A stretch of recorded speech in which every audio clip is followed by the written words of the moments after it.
Hello. Hello. Hello. Hello.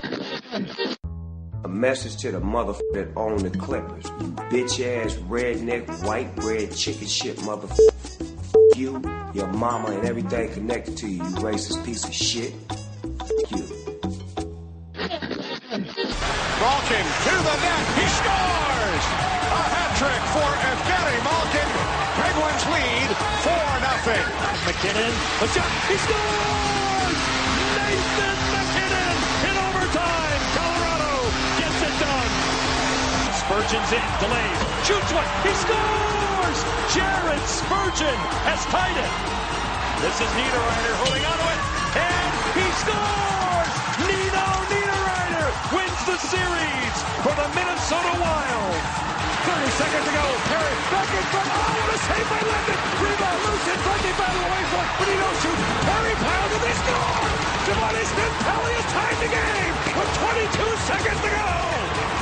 Andrew Cogliano works back in front. Feeds it to Benito. Scores. Nick Benito, the overtime winner. And the Anaheim Ducks win the series. Now pass across. Backhand. Score.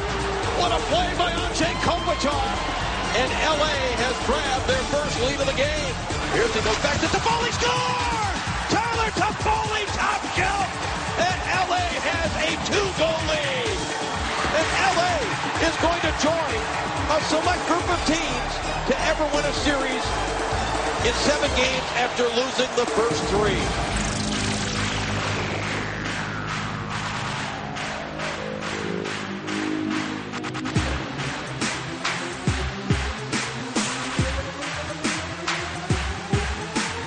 You're listening to Basically a Sports Show. Follow us on Twitter at Basically Sports. Subscribe to our podcast on iTunes. And download every episode and more at basicallyasportshow.com. Now here's your hosts, Zach, Greg, Mike. and you're listening to Basically a Sports Show. All right, we are rolling. And I know the episode number this week. It is Basically a Sports Show number 226. I came prepared tonight. So I guess we're going to start with, I don't know, we talk some baseball maybe? A little off-season NFL? How about some soccer maybe? Baseball, okay, usually I'm all about baseball. Usually I actually care about baseball this time of year, but no, not now. No. They're so far down on the things that I care about to talk about. I don't even know what the Jays' record is. I don't even know. I have to agree. I was, of course, being facetious. We got to talk the NHL playoffs because, like I said last week, and it's just continuing right on through. Fantastic, right all across the line. Guys, I called it last week. I just want to put that out there. I called it last week. That the Sharks would lose 3 games in a row. Oh my God! 4 games in a row. Sorry, yeah. I called it. How are people Sharks fans still? See, I asked about this. We talked about it last week, but seriously, we were joking last week because come on, they really can't do this again, can they? Oh. And then here they go and do it.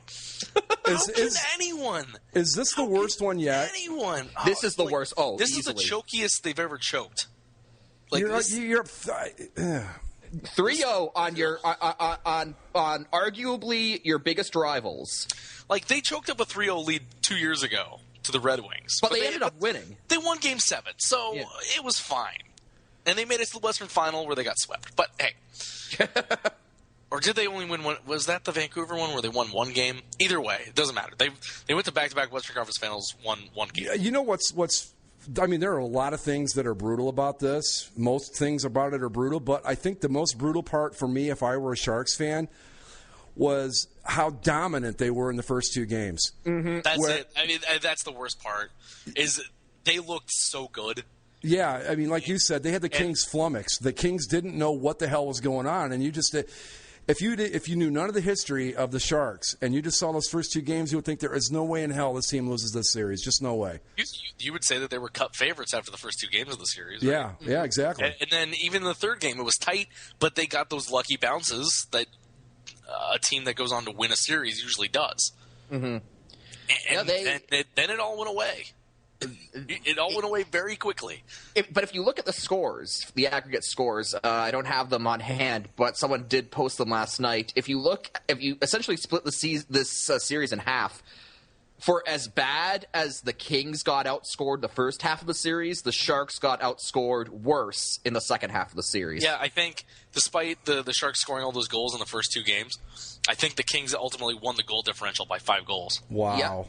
Yep. And that was with the, 13 goals they scored in the first 2? Yeah, I think the first 2 games ended up being 13-5. You've got an 8-goal lead in the goal differential, and you end up losing the series goal differential by 5? Yeah. Yep. Wow. Yeah. I just don't know. Won Game 3 by the 1 goal. I just don't know if I'm a Sharks fan. I don't know what I would do at this point. I don't know how accurate this is going to be long term because, emotions run high and whatnot. But from what I've been seeing on the internet, a lot of people who were Sharks fans last night are not Sharks fans today. I wouldn't begrudge anybody that decided to give up the San Jose Sharks. I mean, because you think at some point it has to change, right? Yeah. The law of big numbers thinks you've got to win one of these eventually. Exactly. Like that's what people kept coming back. It's like we got to win one eventually, right? It's not even one of those things where like, I guess you got to use the Maple Leafs because it's hockey. Sorry, Mike. That's okay. Well, like the Maple Leafs. Even in the time between the last time they won the Cup and now, they haven't had the same type of sustained dominance that the Sharks have had. No, there have been a lot. Trust me, there have been a lot of down periods in this drought. Right.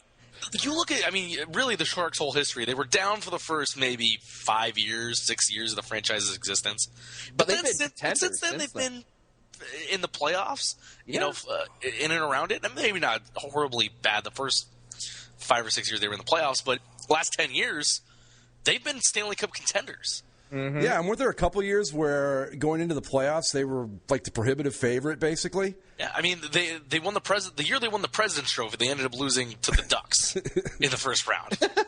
Is that where Angry Sharks fan from YouTube came from? I believe so. Oh, was that the kid that busted his room all up? And yeah. Mm-hmm. The one that Admiral kept warming him up in the pen.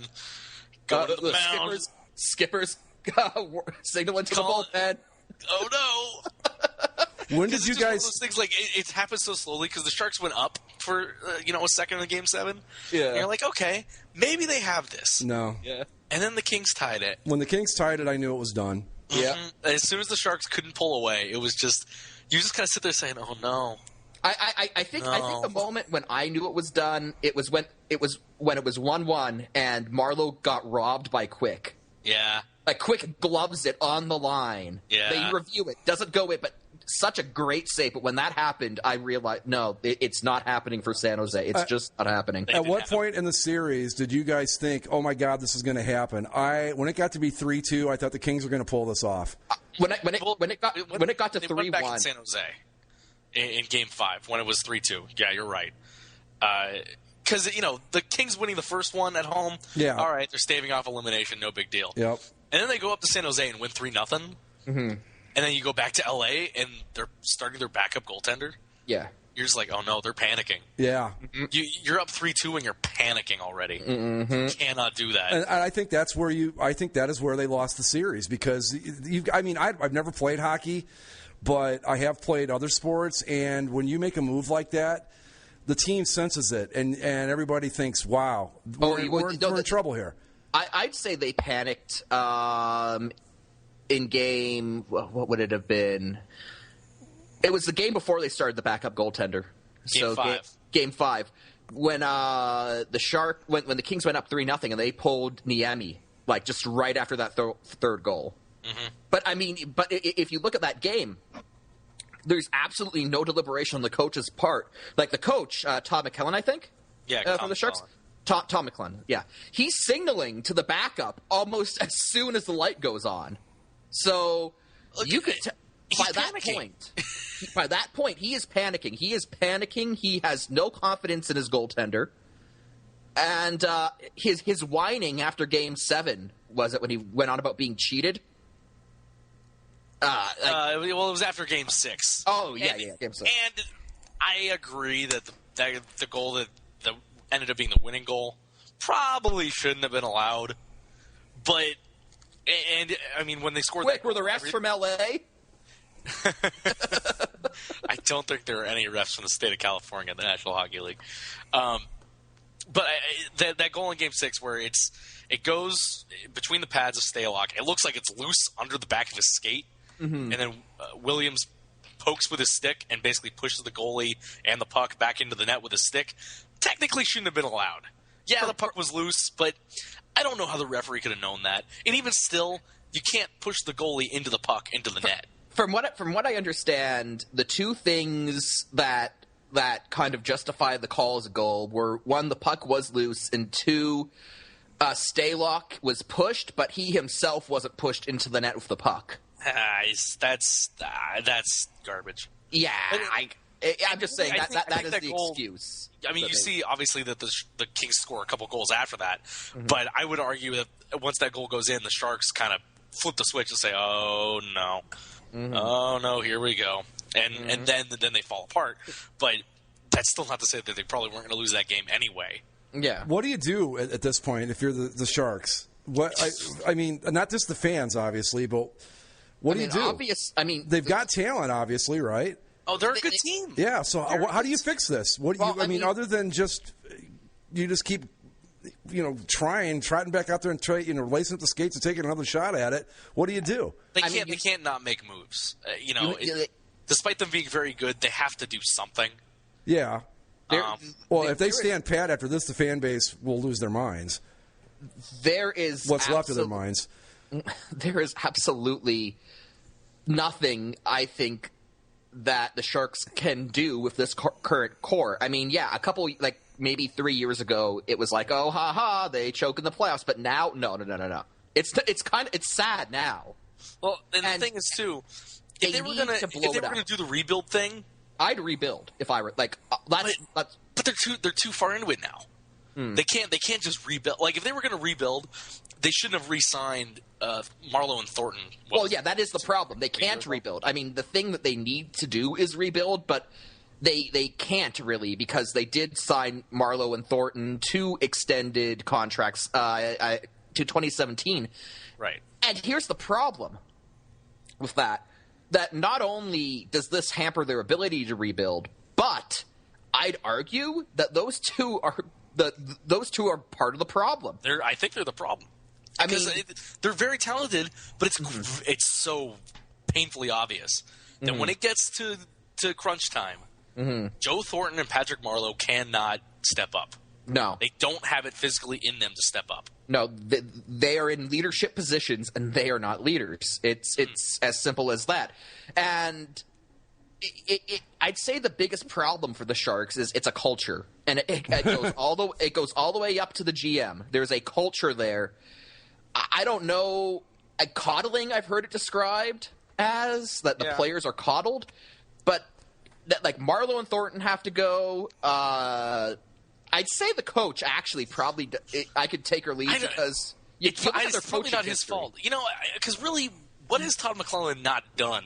Yeah. Well, yeah, you can't. He's done every. I mean, he came in. They went 1 year, and the first year they lost to the Ducks in the first round. Okay, so the next year they stripped the captaincy from Marlowe and put it on Thornton. That hasn't changed anything.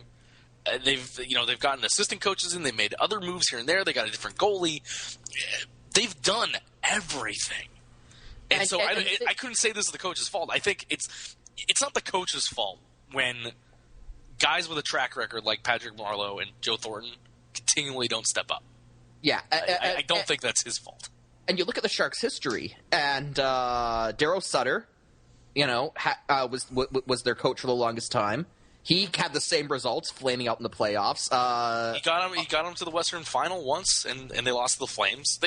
And then they didn't make the playoffs. And then they had one bad season right after that, and they fired him mid-season for whatever stupid reason that was. And then they bring in Ron Wilson, who goes to a Western Conference Final himself, wins a couple division titles, but doesn't. He makes it to the West Final the one time and loses. See, here's the thing, though. This is what I just don't understand about this team. The first two games, they were scoring goals at will practically. Yeah. No, So what checks out in their minds that all of a sudden they get to Game 4 and they just can't do it anymore? I mean, what the hell? I don't understand how that happens. I don't know if it's just that. I think it's the Kings too having the switch to be able to turn it on and say, no, we're better than this. Let's go. Yeah. And then when the Sharks get it, they're like, oh, they're coming back at us. But Well, here's the thing: all you what got do to we do is win 1 out of 4. I know. Yeah. That's it. I mean, know, they that's don't- what's sad. They don't have it. Yeah, I mean, I understand Whatever the nebulous it is, the San Jose Sharks do not have it. I mean, I would get it. I don't get it at all. I've talked a few weeks on the show now about how I don't like the Sharks, but honest to God, I couldn't root against them in Game 7. I thought, man, that's just too much to. Like You it was just can't funny. do that. Yeah, It was funny that we got to Game 7, but then when it actually starts happening, you're like, oh Jesus. yeah. I mean, you feel terrible for them. Right, because at some point I would at least like the Sharks to have made the final. Not necessarily liked, but just for the sanity of the people. Yeah. Just to make the finals and lose. But I mean, fan base or not, I mean, no one, I think, deserves what has happened to these poor bastards over the years. I would prefer that they just flat out sucked. Yeah. Rather than do this every year. I mean, honestly, the way that this team is, it's a culture problem, and it's a problem at the managerial and at the locker room level. They need to get the GM Doug Wilson out of there, and they need to get Marlowe, and they need to get Thornton out of there because is it a Wilson problem though? I think it is. I think he's made so many moves to try and change that thing.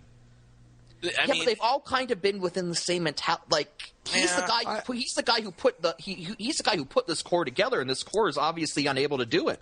I don't know if it translates well, but you saw this in football with Marty Schottenheimer with the Browns, and then the Chiefs, and then the Chargers. You know, a great coach, put together good teams, really Super Bowl contending teams, but man, they got into the playoffs, and he never could get over that hump. Woo, Chargers! But what did they do? They went 14-2 one year, and top team in the NFL one year, yeah, and could barely make a first down in the playoffs, let alone put any points on the board. You know. Oh, thank you for reminding me. Well, I mean, I'm just you've really taken a beating here. First it was the Maple Leafs, and now this, but. I don't know, man. I mean, I feel for him, but God, part of me just thinks it's hysterical too. I can't lie about it. Going back to football, Greg. A couple shows back, you mentioned we were talking about how Dick Vermeil, would drive his teams too hard and of would sabotage them because you were talking about how the Eagles were driven so hard in the run up to that Super Bowl that they ended up losing that they were just too tight and too exactly. Well, they were talking about the pregame warm-ups on CBC, and they showed the Sharks, and everyone's kind of glum and serious, and then they showed the Kings practicing for Game 7, and they're laughing and they're cracking jokes on the ice. And but that doesn't make sense. They have Daryl Sutter as their head coach. They should all be miserable. That makes no sense. But that's the thing. I think they're just happy and loose because of the situation where the Sharks are. The Sharks can feel the pressure because they know this is what they do. Well, not only that, but after when it got to be 3-0, the Kings had nothing to lose at that point. I mean, okay, if you win a game, great.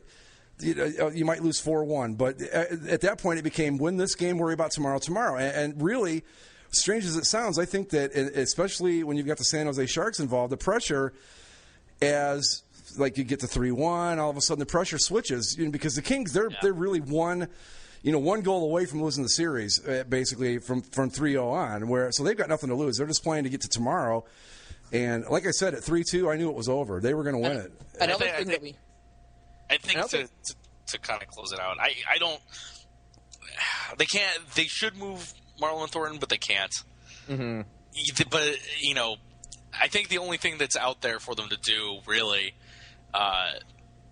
They're probably going to fire McClellan, so the only thing they could do is Tortorella's out there. Oh, boy. Oh, that would be so glorious.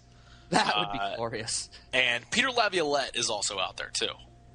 That would probably be the smarter move because, okay, everything about the Sharks, I used to describe the team's culture, but I think this really applies to everything about them.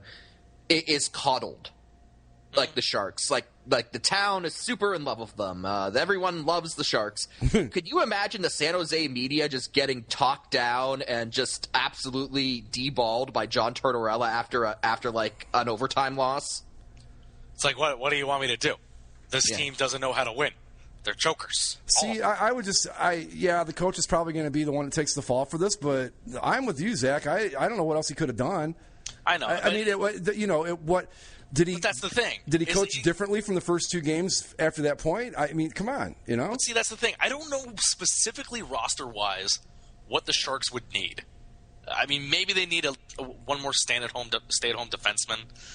But besides that, I mean, you're nitpicking at that point. I do know that Dan Boyle is probably going to leave too. Yeah, I think he's a free agent. They need Mark Messier. Bring Mark Messier. Well, I mean, seriously, at least a Mark Messier type, which that's. I mean, if it was that easy to do, everybody'd have one. But yeah. Yeah. No. I mean, could you imagine the Sharks with Jonathan Taves? Like, he's no choker. Yeah, that's what you need. You need guys that this kind of shit, they eat it up. They don't wilt under the pressure. I don't know what they can. There's nothing to fix roster wise to make them better per se. There is one thing. Maybe mentally fortify them, and they're probably going to fire the coach. So maybe you change the coach. And I wouldn't fire Doug Wilson either because he's made very talented rosters. So it's not like it's the general manager's fault either. It's such a weird situation. Ryan Miller. Ryan Miller. He's like the prototypical San Jose Sharks goaltender. He's built he just doesn't play for the Sharks. Are you kidding me? If he was in net, they would have lost in 4. Yeah, well, Boston scored. Oh yes! Wow, they did. And I think I'm actually on time here. Yeah, a little bit. Did it just happen? Yeah. No, that was a save. Never mind. I'll see it in about an hour. But yeah, I don't think there's much else to say. I think everyone is kind of confused as to what to do with the Sharks. Because everywhere that I've read today, everyone that I've heard from today, we're all saying the same thing. It's like, what do you do? I mean, we all have ideas and suggestions, but is any of it really going to make a difference? Okay, so BuckFan56 from the Kramer boards actually had the best suggestion of how to fix the situation that I've heard. Fold the franchise? Yeah, contract them is probably best at this point. Because with that much talent, like if this was a different team, you would say, you know what, this just doesn't work and blow it up. Yeah, but they've tried the rebuilding on the fly. They have a good youth core to go forward with. They have Pavelski. They have Pavelski, Couture, Hurdle, Mark-Edward Vlasic. Alex Stalock is probably going to be a pretty good goalie for them in the future. Mm-hmm.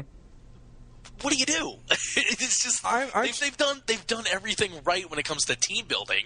They just can't do a damn thing with it. It's Marleau and Thornton, and those are the 2 pieces that you can't get rid of. I'm trying to think of a team in another sport that just had 80s Bengals. That had these 80s Chargers. The problems were they just couldn't finish the deal, and until they finally did. Buffalo Bills. Oh no, they never finished the deal either.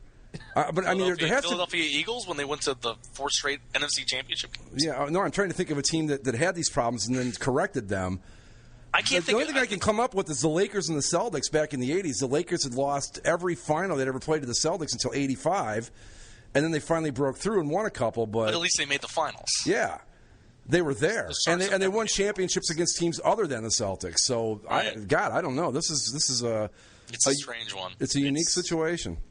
It is indeed. I will say this though: if you Sharks fans, if you're going to stick with those guys, God bless you, because no one would blame you a bit if you walked away. I asked this question to my grandpa last night because he's the one who pays for the tickets, right?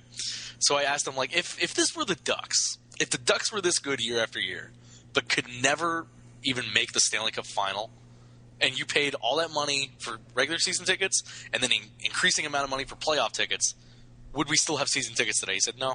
No, I wouldn't pay. I wouldn't disagree. I would say just kill it, because why would you go to the regular season? If you're a Sharks fan, there's no reason to watch the regular season. You know they're going to be good. You know they're going to make the playoffs. You know they're going to fight for the division. After that, it doesn't matter how many points you end up with. It doesn't matter who you get seeded against. You just have to win 16 playoff games. You could win. You could win the President's Trophy. You could win the President's Trophy and then lose to the 8th seed Winnipeg Jets that got in the last game of the season. The year they won the President's Trophy, they lost to the 8th seed. yeah, the Ducks. Yeah, They've literally tried every single position in the NHL playoffs, and they just cannot do it. The team I keep coming back to, the one that they remind me of the most, are the 80s Cleveland Browns. Just couldn't get even to the championship game, let alone, win it. Yeah. Wow. And eventually the Browns faded away. Yep. And eventually these Sharks are going to fade away, and, Eventually, the Sharks are going to move to Baltimore, and then we'll get a new Sharks. Well, you know what's funny? It's funny you mentioned Cleveland, because somebody else brought this up. Maybe it is the little bit of Cleveland in the San Jose Sharks. Yeah, the lineage. Well, if we pull it back far enough, a little bit of the Cleveland Barons somewhere in the depths of the San Jose Sharks. And let's not forget either that for the brief reiteration of the Cleveland Barons, they were a Sharks minor league they team. were affiliate. That's right. Affiliate. That's sort of right. Oh my God. Yeah, that's right. Oh they had God. that logo. It's your fault, Greg. They had a little shark with a monocle and a top hat. Yeah. I love that logo. It was so stupid. I know. We were so excited. He's a fancy shark. We were so excited they were bringing back the Barons, and they come out with that logo, and I'm like, oh my God. But I don't know. Those poor bastards is all I can say, But what else can we say about it? I don't know. I'll say that I was not feeling bad for them. I thoroughly enjoyed myself last night. So I see. I mentioned it before. I would be able to revel in it a little bit more if it wasn't the goddamn Los Angeles Kings. Yeah. Who now have to play my Anaheim Ducks in a series that was inevitable, but I never wanted to ever have to play. This is going to be an angry series. Now, Zach. Yes. Here's I don't think you have much to worry about. Because I think to come back from a 3-0 deficit and win a series, that's got to take a lot out of a team. Well, yeah. No, and every team that's done it in hockey, of the 4 that have done it now, only one won the Stanley Cup, and that was your Maple Leafs, only because it was in the Stanley Cup final. Yep. None of those other teams went on to win the Cup. Did they go on to win their next series? I don't know. Actually, there are two. I mean, Mike, the winning 4 straight and coming back from the brink takes a lot out of you. That's one way to look at it. But the other way to look at it is they just won 4 straight and they're on a roll. Right. Wow. And then you've got the rivalry thing tossed in there. Rivalry, but here's the thing. And I see all these. Boston tied it. Jeez. Son of a bitch. Doggone it. Yeah. Anyway, I look at all the prognosticators, and a lot of people are going Kings in 5 or 6. No. Yeah. And I read through all these things, and I'm trying to read the reasonings, and some of it just doesn't match up for me.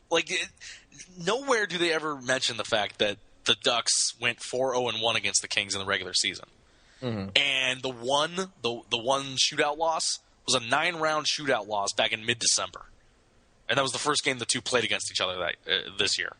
Besides that, we shut them out in Dodger Stadium. We beat them pretty handily the game before that at the Pond. We beat them in the last 2 games at Staples Center. One was a shootout, and it was the second to last game of the year. Nobody had anything to play for. But I think the Ducks match up very well with them. They think that Kopitar is going to completely shut down Getzlaf. And I don't know if they watched the last series, but Ryan Getzlaf was the best player the Ducks had. And unlike certain San Jose Sharks, Ryan Getzlaf actually has a set of testicles.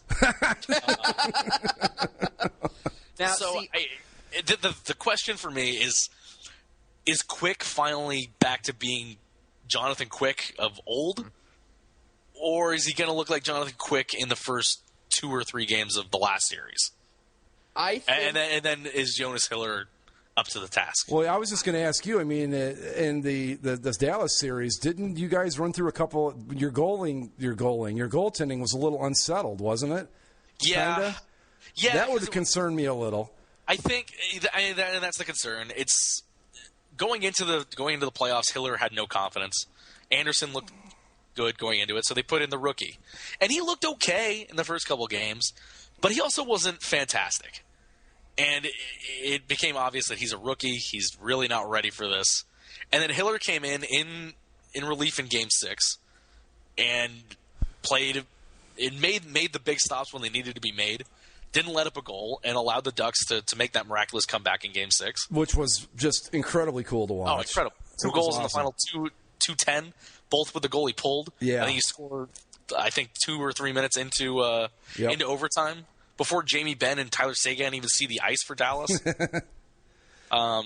Yeah, that was probably even better. Well, I don't know. And people say that the Kings have momentum. The Ducks probably have just as much. Well, yeah, because you went like from that. in a span of about 4 minutes of game time. You guys went from looking at Game 7 to winning that series. Yeah, we And won you the were- last 2 games of that series. And down 2 goals with what'd you say, 2:20 left? Yeah, Yeah, and they tie it up and win it. That's momentum to me. Yeah. I don't know. I mean, it's going to be good. The thing that I really, as much as the games are going to be tight, I don't want to deal with Kings fans for 2 weeks. well, you're kind of stuck with that, dude. I know. It's gonna be bad. Like there's try to never get fights at the pond. I will guarantee you that there will be fist fights. Are you going to try to catch any games in Staples Center? I am going to try. The thing that sucks is, from what I understand and from what I looked at, as soon as the Kings won Game 7, prices for all the games, whether they're in Anaheim or in LA, they all doubled. Every single game flipped the price. So I should have bought it, the other day. But they play a game on a Saturday. We're gonna see if we can afford it. What are you looking the other at thing is, price-wise? because I talked about with the riffraff, I don't want to sit in the upper decks at Staples Center for The a Ducks riffraff? playoff game. It would be bad. And since I'm going with my grandpa, he prefers to sit in luxury, so we might go get a club seat. But Hey, that'd be nice. Yeah, no. Even the nosebleeds are like $110. Yeah.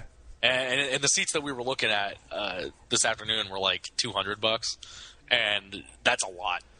I mean, that's almost as much as we paid for the Dodger Stadium game.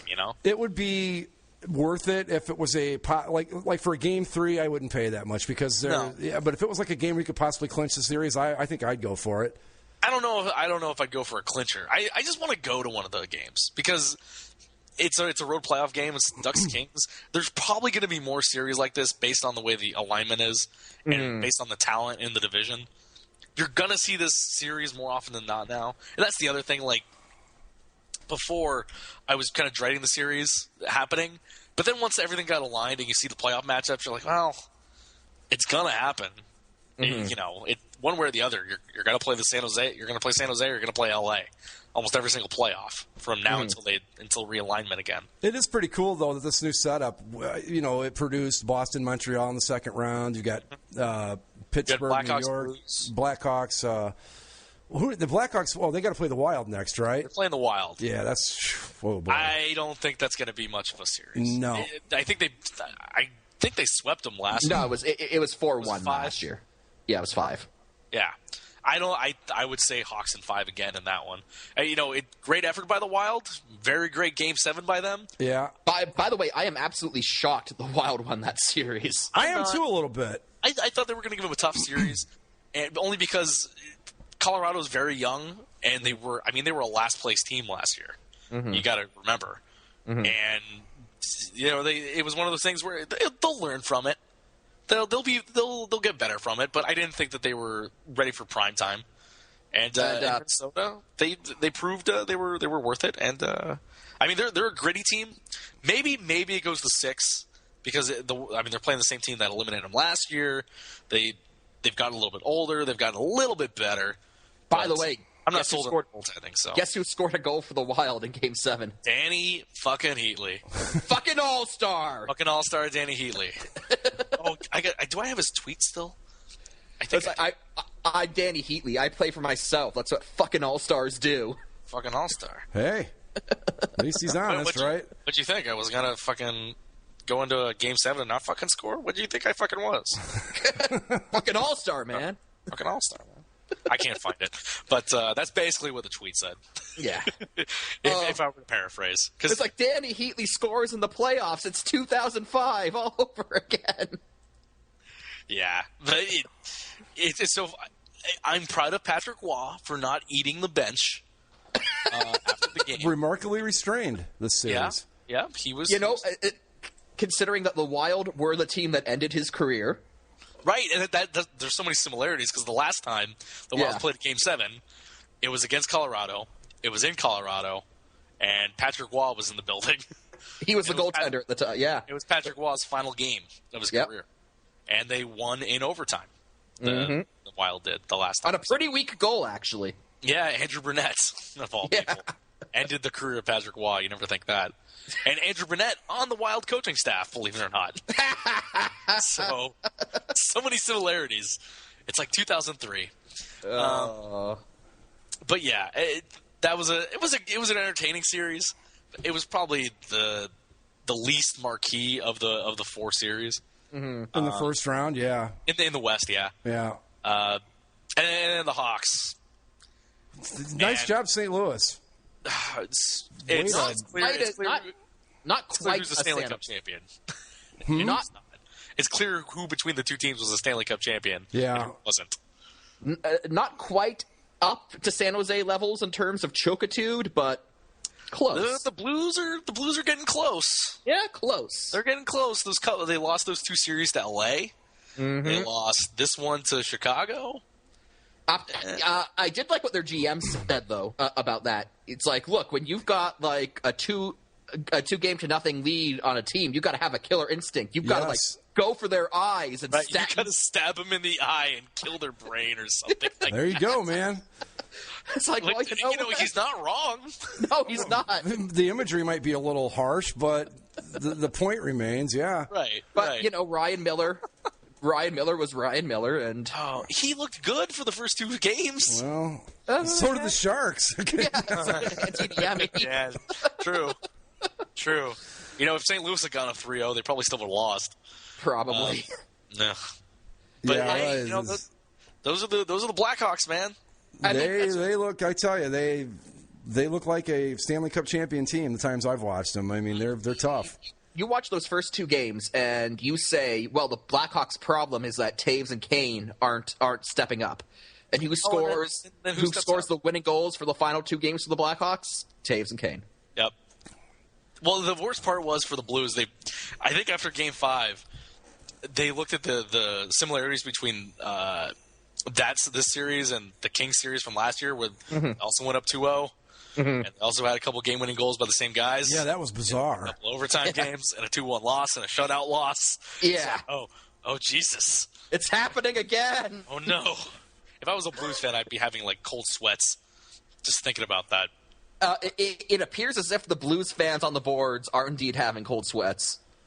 Well, it's like we talked about. They sacrificed all their good luck for the Cardinals. Yeah, well. Would you rather win the Shaman in East Missouri? They traded all their Stanley Cups for another World Series. That's all. Yeah, exactly. That Shaman in East Missouri keeps sacrificing the Rams and Blues so the Cardinals will keep winning World Series. It's absolutely bizarre. Let's see, what else happened in the West? You had the Wild, and then you had the Blackhawks and Ducks. And we got all that. Okay, East. so I guess on to the East. Speaking of East series that were not very marquee, even though you think they would have been, New York, Philadelphia. Oh, what a snooze. It really was. Snooze. Yeah. You go 7. There wasn't an inch of animosity in all 7 games. I mean, you'd think a 7-game series between the Rangers and Flyers, you'd think that would be a hard-hitting, just bitter series. The last probably 5 minutes of Game 7 actually got pretty good. Right. But you would think that I would get great joy out of beating Philadelphia, but, I mean, the games were just so freaking boring. That's the only way to put it. No, there was nothing exciting about that series. Yeah. It was like a game in the middle of December. It was like a game in the middle of December. Exactly. Yeah. No, it wasn't fun. Maybe if Steve Mason's healthy the whole series, I think the Flyers probably win that. He played pretty damn well in Game 7. It just the rest of the team wasn't good. They just had to rely on Ray Emery up until that point. But Henrik Lundqvist, he in 5 Game 7s in his career, he's 4-1, allowing exactly 1 goal in all 5 games, a perfect 1 goals against in 5 Game 7s. Pretty clutch. Yeah, it's not bad. Maybe they should get traded to the Sharks or something. See what happens. I think just watch him mentally break down if that happens. Rangers are probably going to hang on to him, but Well, yeah, I think so. But it was just a series. I mean, I tried to drum up my interest in it. I thought, okay, these are my Rangers. I've rooted for these guys for 20 some odd years. I just didn't care. It wasn't because I just didn't care. It was just the games just weren't at all compelling to me. And I'm not even lying. I tried to watch the last 2 games of that series. So did I. Because all the other times they were on against other games that I actually cared to watch. But the final 2 games of the series, they weren't up against anything in particular. So I wanted to watch. And no lie, complete truth, I took naps during each of the games. I started watching it. I'd watch the first period. And the next thing I know, there was like 2 minutes left in the second. And I'm like, oh, all right. It was just probably the last 5-6 minutes of Game 7 actually got pretty intense and pretty good. But that was it for the whole series. Yeah, I mean, the Flyers were only supposed to be fighting for their lives. Yeah. But hey, happy to be there. And really, they should be happy to be there, considering how they started the season. So I think it's a win for them just to get in the playoffs and have a decent series. But yeah, and really, when you've got Ray Emery and Steve Mason as your goalies, that's not bad. Claude Giroux didn't show up for him though. That was a guy they needed something from. Scott Hartnell didn't show up for him either, but. Because really, I mean, if they got a little bit more, because the Rangers weren't playing lights out either. No. But, the Rangers finally win it. And they get Marty to play. we had a good series, though. Yeah, pretty good. So the Rangers win, and they get to play the Dream Killers. Yeah. Pittsburgh Penguins. Greg, give us your post-mortem on a very scrappy Blue Jackets 2013-2014 season. We talked about it. I don't know, a few weeks ago, where I said, to me, short of winning, which I really didn't think they had a chance of winning that series from the get-go, but I think I told Mike this before we started the show one week, that if they could go 6 games and be competitive in every game, I think that would be a huge win for them for the year. And that's exactly what they did. Even when they were down 4-0 in Game 6, and they started, trying to make one last gasp effort, got it to 4-3, but just couldn't finish it off.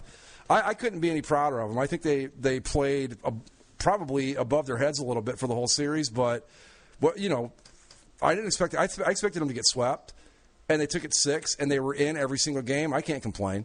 Mm-hmm. I think the future is really bright. They very easily could have won that series. Yeah, the future is very bright. They could probably pick up a few things here and there, and a year or two they might be serious contenders. Who knows? Yeah. But you know what? The Blue Jackets won that series 2-4. They really did. Here's the thing. We said it before the series. Bobrovsky had to be Bobrovsky to win the series. And he wasn't. Marc-Andre Fleury wasn't fantastic either, but when the Penguins needed a save, he came up with a save. You look at Game 6. The Penguins also almost lose that game. But with 6 minutes left or so, Fleury makes a great save on Matt Calvert, and that stops him from being a tie game, and that stops him from going to a Game 7. Right. And I mean, if Bobrovsky makes a couple saves that he probably should have had at the beginning of that series, the Blue Jackets probably win it. Well, it's probably Blue Jackets Rangers instead of the Penguins. Well. But they played. I can't really. Bobrovsky had those. You want to blame like those stretches where you give up 3 goals in 3 minutes, but they ended up winning those games. So you really can't use that. Regardless, that shouldn't happen. But in the games they lost, they had 3-1 leads. Right. When they did get the lead, they couldn't close it out. Right. But I don't know. To me, it just seemed like a lot of things that just a young team would do. But I thought they played their asses off. I really didn't think they would be as competitive in this series as they were. They did. And you guys know better than I do what they need to make that next step. But I think they need to get older. I think Ryan Johansson's going to be Ryan Johansson's a star. That kid is good. He's good. You've got nothing to worry about, Greg. This team's going to be contending for years to come. I hope they finally got a good core. Davidson and Kekalainen got him on the straight and narrow. Maybe they could use it. I mean, they have a good D prospect up in the wings with what's his name, Ryan Murray? No. And, if Nathan Horton can ever stay healthy long enough. That might have made a huge difference in this series. Who knows? But I mean, they, granted, I haven't been following him as closely as like someone like McCarthy has, but this is the first time I can remember where you thought, well, like last year was a nice step forward. This year they took it a step further, and you just think, well, maybe next year, maybe they win a series, maybe they take it a little bit further. But yeah, it's just I got to be honest too. That series was so much fun to watch for me. I just had a blast. It was just so enjoyable.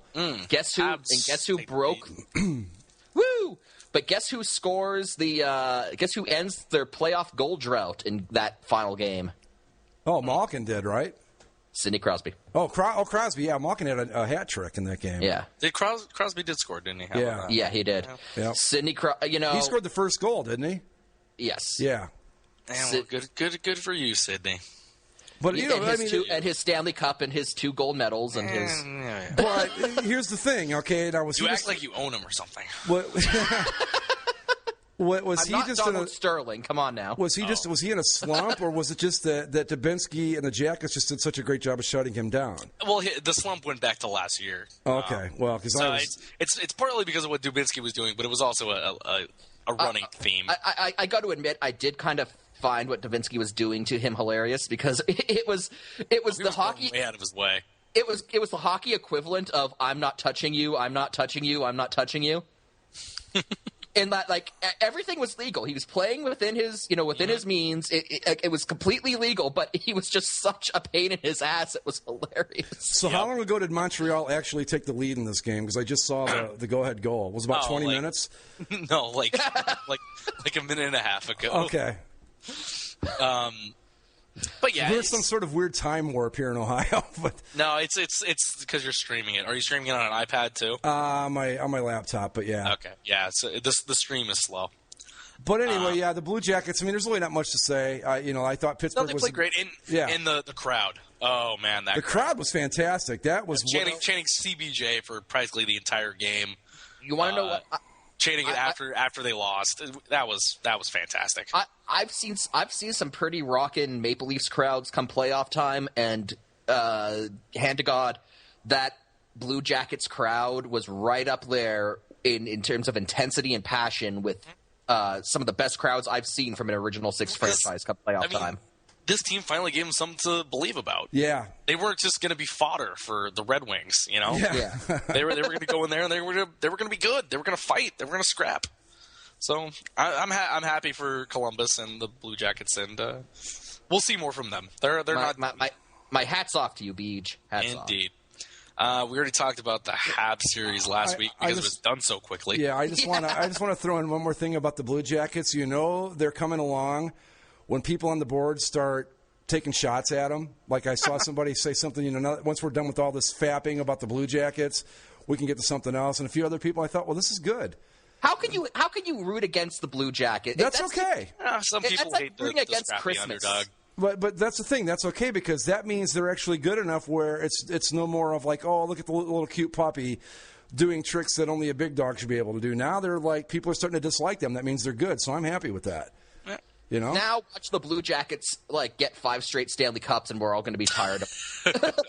Damn Beach. Honestly, this is what I love about them is that they're young and they're up and coming, and that's what I like. And if they reel off 5 cups, I'll probably move on to somebody else. Oh, if they reel off 5 cups, we got to bring Andy on for what will sure to be the Beach Hate-a-thon. But what was the? Okay, we got Columbus, Pittsburgh. The only one that we're missing is Boston, Detroit. Oh, that was kind of which in my opinion was just as uneventful as. Yeah, Detroit won that first game, but after that, you had Detroit winning the first game. You had Milan Lucic hitting the guy in the nuts.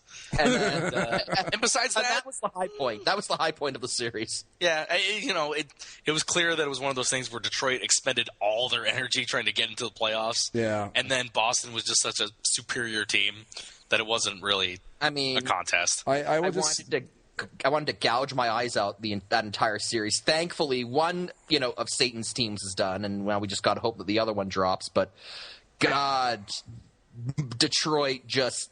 And that kind of pisses me off because, look, I'm not saying the Maple Leafs would have beat the Bruins if they made it, but they would have at least won 2 games, I'm confident. The Leafs could have at least made it somewhat interesting. So last year's Leafs, not this year's Leafs. This year's Leafs had a very sharky feel to them. Oh. I will say I mean, this: at least the Sharks saved their choking for the postseason, right? Hey, I will say this. Another reason why I enjoyed that Sharks choke was that because it takes the mantle of like greatest choke away from the Maple Leafs. It's like, oh, you thought the Maple Leafs choked bad. You thought that was a bad choke job. well, We'll you know show what? you a choke job. Yeah, but I mean, and I hate to do this to you, Mike, but I think that if you're talking in terms of just sheer gut punch, the way you guys lost last year was way worse. It was. Because the was, Kings won, 4-1 in that game? 5-1 was the 5-1. final. I think they put a couple of empty netters in, didn't they? But, so, with you guys, it was like, we're winning, and all of a sudden, damn, no, we're not. I don't know. It was brutal. That one, I'm not going to lie. That one still hurts. It still hurts. The one thing, because I'm seeing the Bruins right now, and it brought up the one positive people are trying to pull for the Sharks. The last time a team lost 4 in a row like that, it was the Bruins against the Flyers. Yep, they blew that. Do you remember what the Bruins did the very next season? Won the Stanley Cup? Won the Stanley Cup. Yeah, but that's the Boston Bruins. Exactly. That's the Boston Bruins. That's Tuukka Rask. That was Tim Thomas, Zdeno Chara, Patrice Bergeron. Right. Guys that are clutch and not Patrick Marleau. Yeah, it's not Thornton and Marleau. These guys like Patrick Marleau. But I will say this: I love Detroit's road uniforms, the whites. I think they look fantastic. It's actually interesting because I was thinking about this. If Boston, there's a track. If Boston goes all the way to the Cup final, they would play against only original 6 teams because they played Detroit, right? Got Montreal, and if Rangers Rangers win, yeah, and then if the Blackhawks win, yeah, and all those series would look beautiful. Yes, they would. Yeah, they would indeed. Although I'm not big on teams wearing their alts in the playoffs, but I wish the Rangers would have gone with the alt for the home games. Because of all their fantastic looks, the home blue jerseys are my least favorite. See, I don't like that alternate of theirs. I love it. Because to me, the thing that really bugs me about it is that it's a faux back. Yeah, well, Yeah, and it's just a dark version of the of the regular blue. And when you've been around as long as the Rangers, you really don't have an excuse to break out fake throwbacks. Well, I want the Liberty jerseys back, but that's just me. Yeah, those would be sweet. Well, I mean, at least it's the playoffs because the Bruins have this stupid fetish with during the regular season. Whenever they play original 6 teams, they wear their black bear alternate jersey. I think I know why they do it. Because that's their old logo from the original 6 days. Because that is in and of itself a fake throwback, kind of. Yeah, I think the Rangers did that too with the New York jerseys, if I'm not mistaken. Yeah, they do. I think they wear those against the original 6 teams also. And the Maple Leafs wear their throwbacks against original 6 teams, but at least that's a true throwback. I mean, it's also fine because it looks the same as any other Maple Leaf jersey. Are we all in agreement, though, that Montreal should go to the what was it you said, Mike, 44 to 47 white jerseys? The white. With the blue stripe. Oh, my God, those things are awesome. I like it if only because it matches the home jersey. Like, I mean, we all bemoan teams when they're like, "Oh, stupid team with different template on the home road." Who does that? Oh, but they're Montreal. They get a pass. You know why?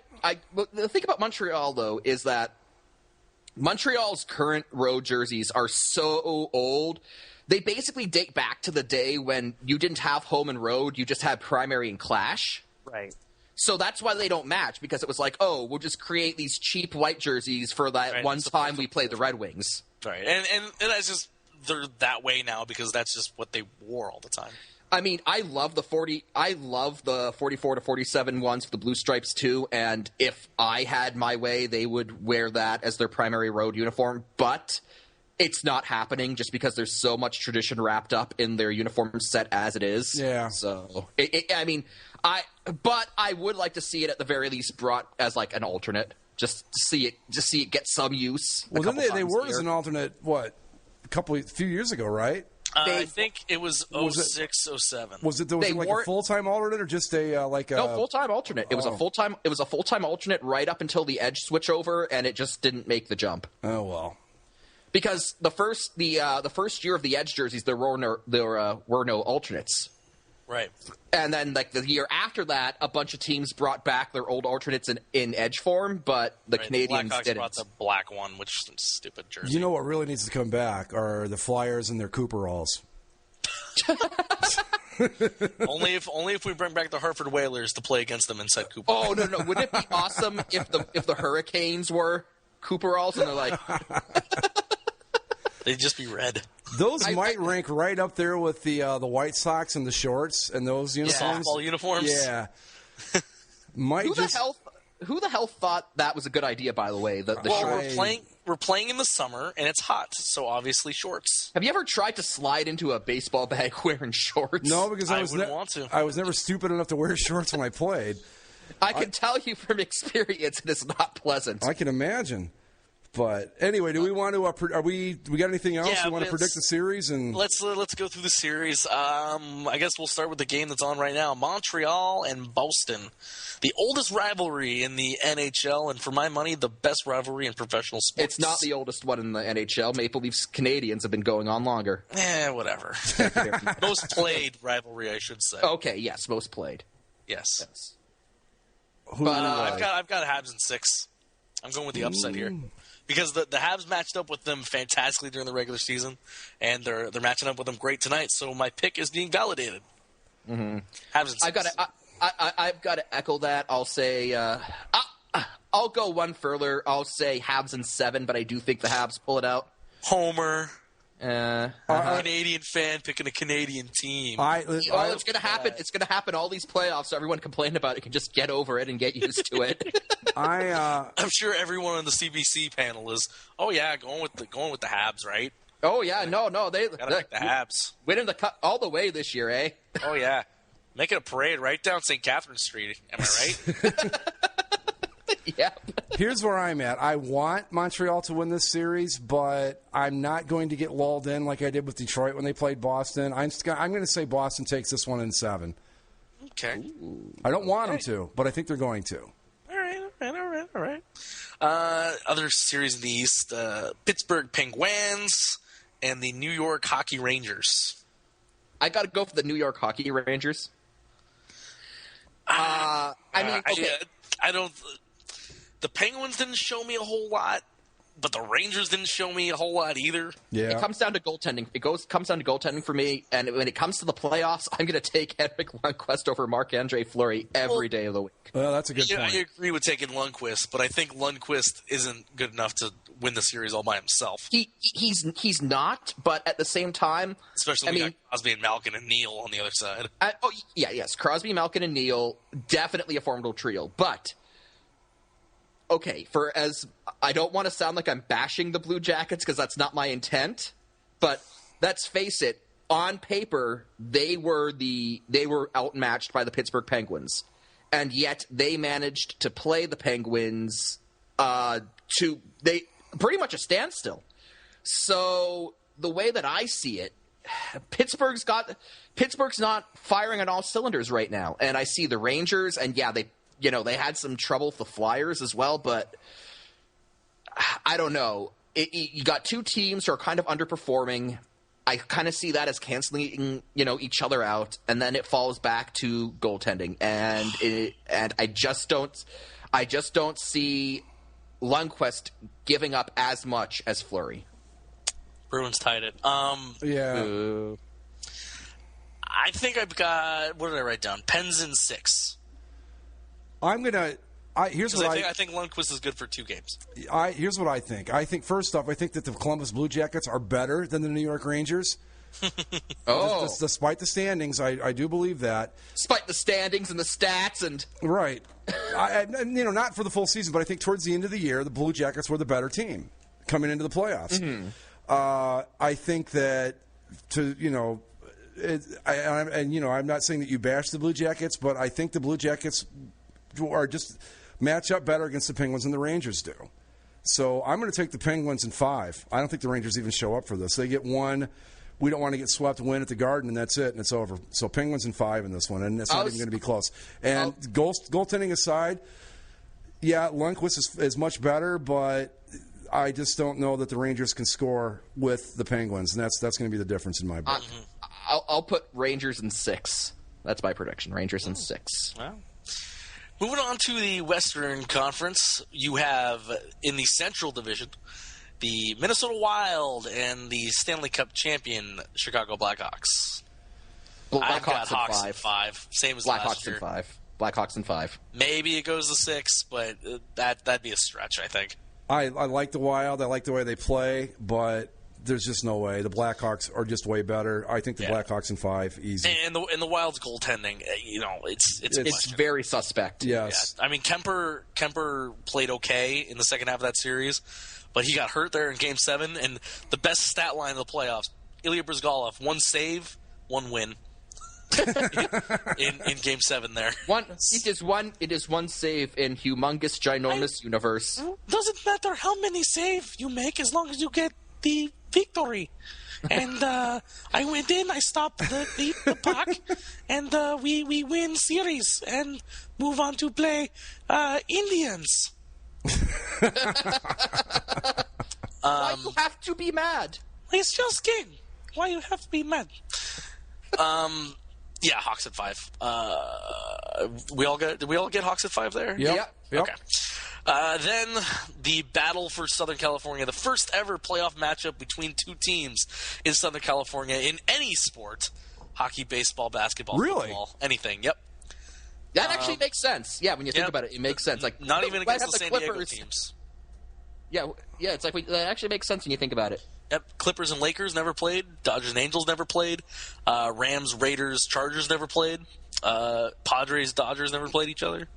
So, first ever Southern California playoff series. Wow. I'm a homer. Ducks in 6. I'm actually going to echo that. I'm going to echo Ducks in 6. I think I'm going with what the theory I stated earlier. I think the Kings expended a lot of energy coming back from a 3-0 deficit. Good on them. They did it. I think and a big part of that was Jonathan Quick returning to his old self. And I don't see him regressing, but at the same time, I think the team as a whole is going to be emotionally drained. They're going to be a bit tired. Meanwhile, the Ducks, as Zach brought up and Greg, you mentioned too, have a lot of momentum on their side as well. And they've had time to rest. They've had time to collect themselves. I think they win this handedly. I'm going to take the Ducks in 5. Oh. Yep. Just for all the things Mike said. You got a guy in Getzlaf whose chin got cut off. He sewed it back on and kept playing. To me, that's all I need to see. Yep. Well, and see, so you got Frankenstein and Getzlaf, who's looking more like the sloth from the Goonies day after day. And he's going up against a raccoon in Andrei Kopitar. The Slovenian Superman. I just, the bags under his eyes are just remarkable.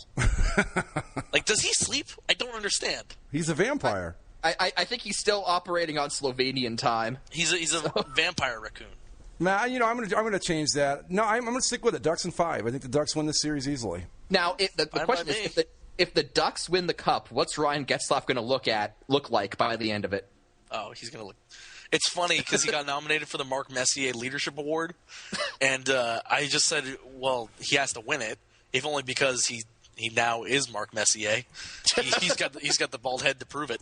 Yeah, he kind of looks like Mess a little bit. A little pointier nose, but you see Messier doing the 3-wheel motorcycle commercials? Yes. No, I haven't. Yes, He's doing the Can-Am Spider Roadster commercials. All right.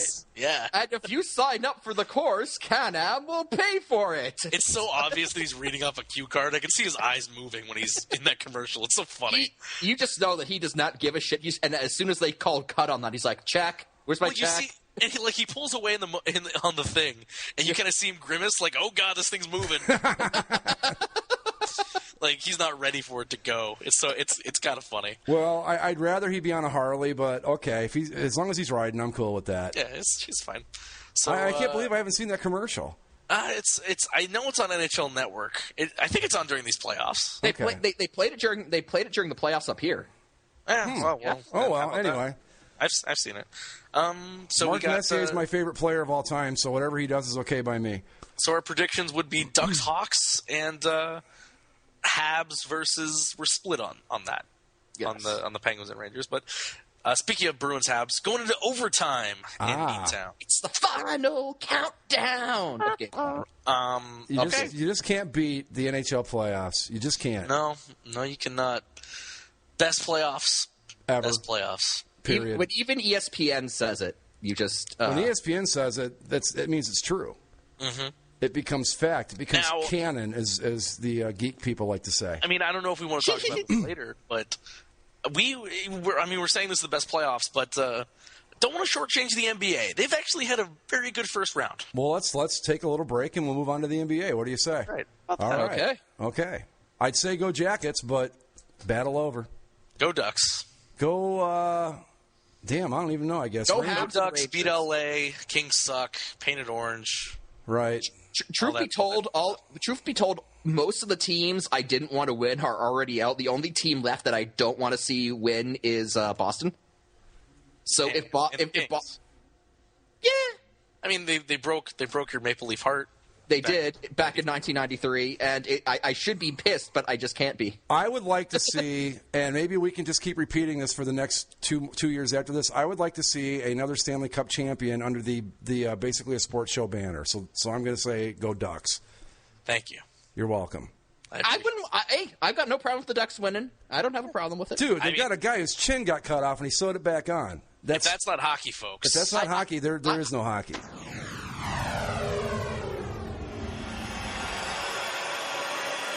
NBA playoffs. National Northern Basketball Uprising Association, and we shortchanged them last week. We said that they're normally the NBA playoffs first round is bad. Yeah, it's bad. But there has been some surprises. There have been some very surprising series.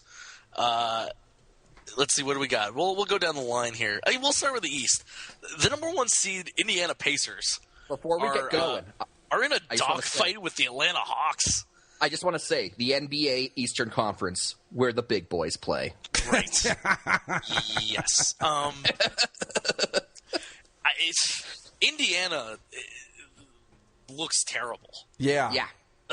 India, and it's funny because it's not even just like they look bad basketball-wise, because they are. They also look like they just hate the hell out of each other. That's what I've heard, that they have got some internal chemistry issues. Yeah, they don't look like they enjoy being on the same basketball court as the other one.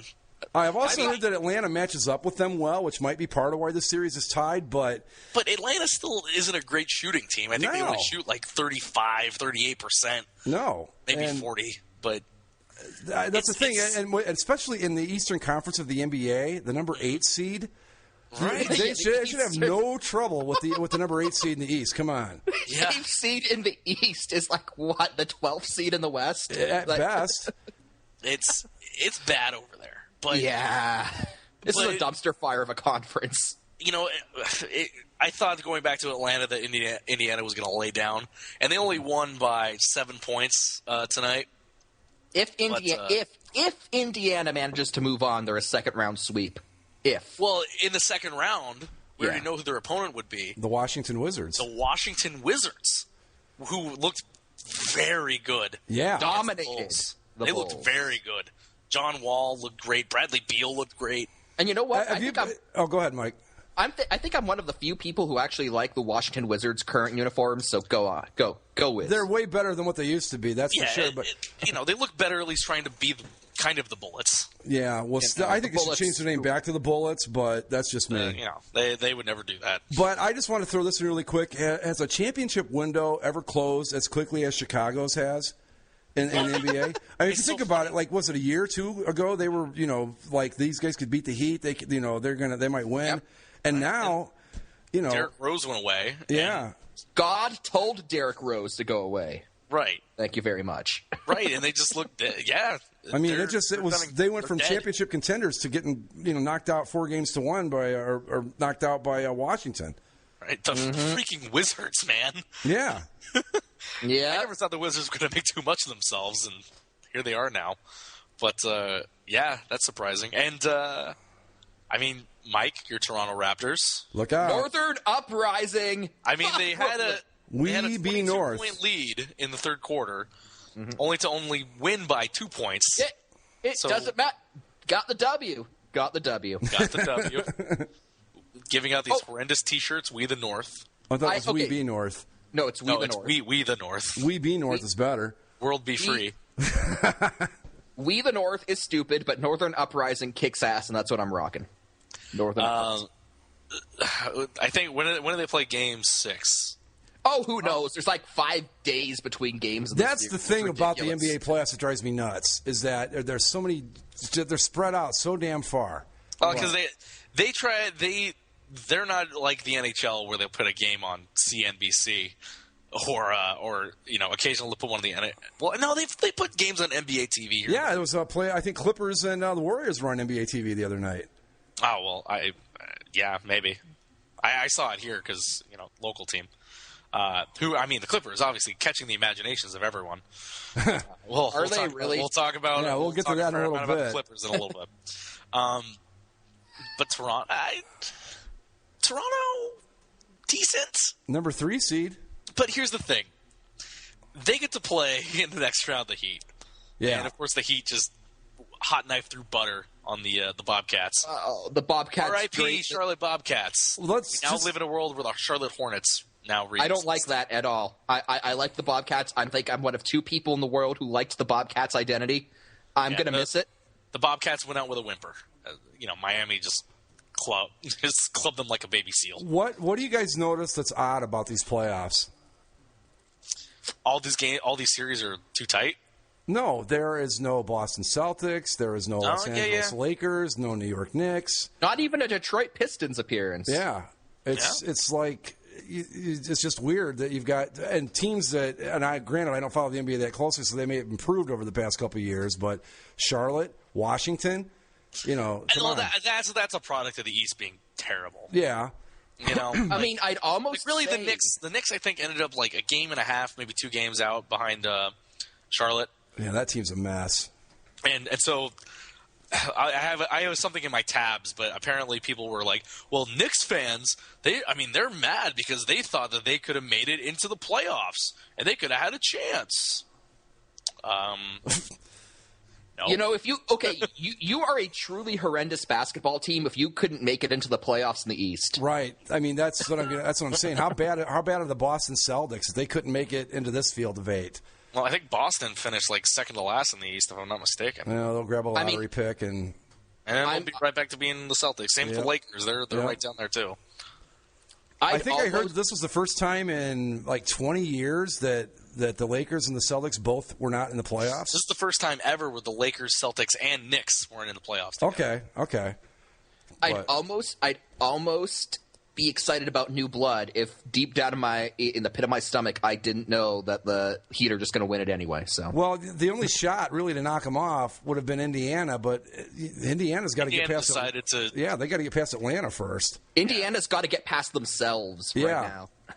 And even if they continue to play like that, there's no way that they're going to beat the Heat. No. If they want to play like this against Atlanta, and they're probably going to drag through the mud against Washington too. There's no way that they beat them. Call me a homer. I don't care. The Raptors are going to knock off Brooklyn, and then Northern Uprising, baby. We're taking down the Heat. Mike, you're a homer. Yes. Move on to the West. You're delusional homer is what you are. But Suck it, LeBron. We're coming for you. And another surprisingly tight series. The Spurs, a 3-2 lead over Dallas. Dallas actually went up in the series 2-1 early. Vince Sanity, turning it on. Vince Sanity, with a game-winning buzzer-beating 3. Vince Carter? Yeah. Wow. Playing for the Mavericks. Yeah. This is also a thing where the Spurs look disinterested. They're just like, okay, well, all right, we're just going to keep going and winning, and we'll be fine, right? We're going to keep playing boring basketball and win it all because the San Antonio Spurs. We're going to be 70 years old and still first seed in the whole freaking league. Yep. Because that's just what we do. Yep. I don't understand. Tim Duncan doesn't age. I guess there's something to be said for playing their style of basketball. It just works. That's it's hard to argue with 3 NBA titles? 4. 4? Yep. Or 4 champ. Who are we to argue? I guess that, and how many times have they been the number 1 or 2 seed in the playoffs in this run? Yeah, well, Greg Popovich has to be the greatest coach of all time. Mm-hmm. I don't know how you could argue for anyone else. Yeah. But he's the Scotty Bowman of basketball. Mm-hmm. The 2 seed, Oklahoma City. Yeah, they're in trouble. They're in trouble. Memphis is leading the series 3-2, but With 6 minutes left in the fourth quarter, OKC is up 17. So that's probably going to be a tie. That's probably going to be a tie. Probably going to be a tie series, but the first time in NBA history that 4 consecutive games went to overtime. Yeah. In the series. Memphis it's another one of those things. Everything kind of fell in such a way that the matchups were just really bad for some of these teams. Like, because Memphis has a good inside presence, and they're playing a hell of a defense on Durant and Westbrook. Right. And I gotta say, they're hanging them tight. I'm liking this series because, in terms of new blood, I think it's creating a good rivalry for the future. I think Memphis, Oklahoma City could be one of those rivalries that, a rivalry that nobody will give a damn about. Well, yeah, but Oklahoma City and Memphis. It'll be the Atlanta, New Orleans. Really? The people that are involved in it will care. But yeah, I see what you're saying, though, Mike. I agree. It could be good. But yeah, it'll be the Falcons Saints of the NBA. I just don't like that both these teams use a lot of light blue. There's not a whole lot of differentiation between the two. Well, the Grizzlies should go back to team. You know what, though? You think about it, though. I mean, and probably Oklahoma City wins this in 7. But, talk about a window that's starting to close a little bit. If these guys don't get the job done soon, they're going to be in Chicago territory before they know it. Well, let me see if I can find it. People are already starting to turn on Kevin Durant. Really? The headline on today's – was it today's? Yes, today's Oklahoman, the newspaper there in Oklahoma City. Big cover story on the Thunder Extra section in their paper. Mr. Unreliable. Uh-oh. Oh. Talking about Kevin Durant. Saying, trouble is Durant's aggression and positive attitude come and go. His shoulders have dipped repeatedly during rough stretches of the street fight. His effort is spotty. His confidence is shaken. That's not appropriate for a 25-year-old superstar. 21-year-old star, sure. Yeah. That's pretty much the thing there. Well, if they don't want him, he's putting up points, but I thought he had. I mean, he had that really clutch shot to send it to overtime. I think in game 2. But if they don't want him, I'm sure he'd look great in a Lakers uniform. So you want to give me Kevin Durant? I'll take Kevin Durant. Yeah, absolutely. If you got a problem with him, Oklahoma City. I mean, really, you'll take him off his hand. You're doing them a favor, right? Absolutely. Honestly, watching a little bit of it and talking to my friends that do follow the NBA really closely and do watch them, week in, week out in the regular season, the issue with Oklahoma City, I don't think it's Kevin Durant.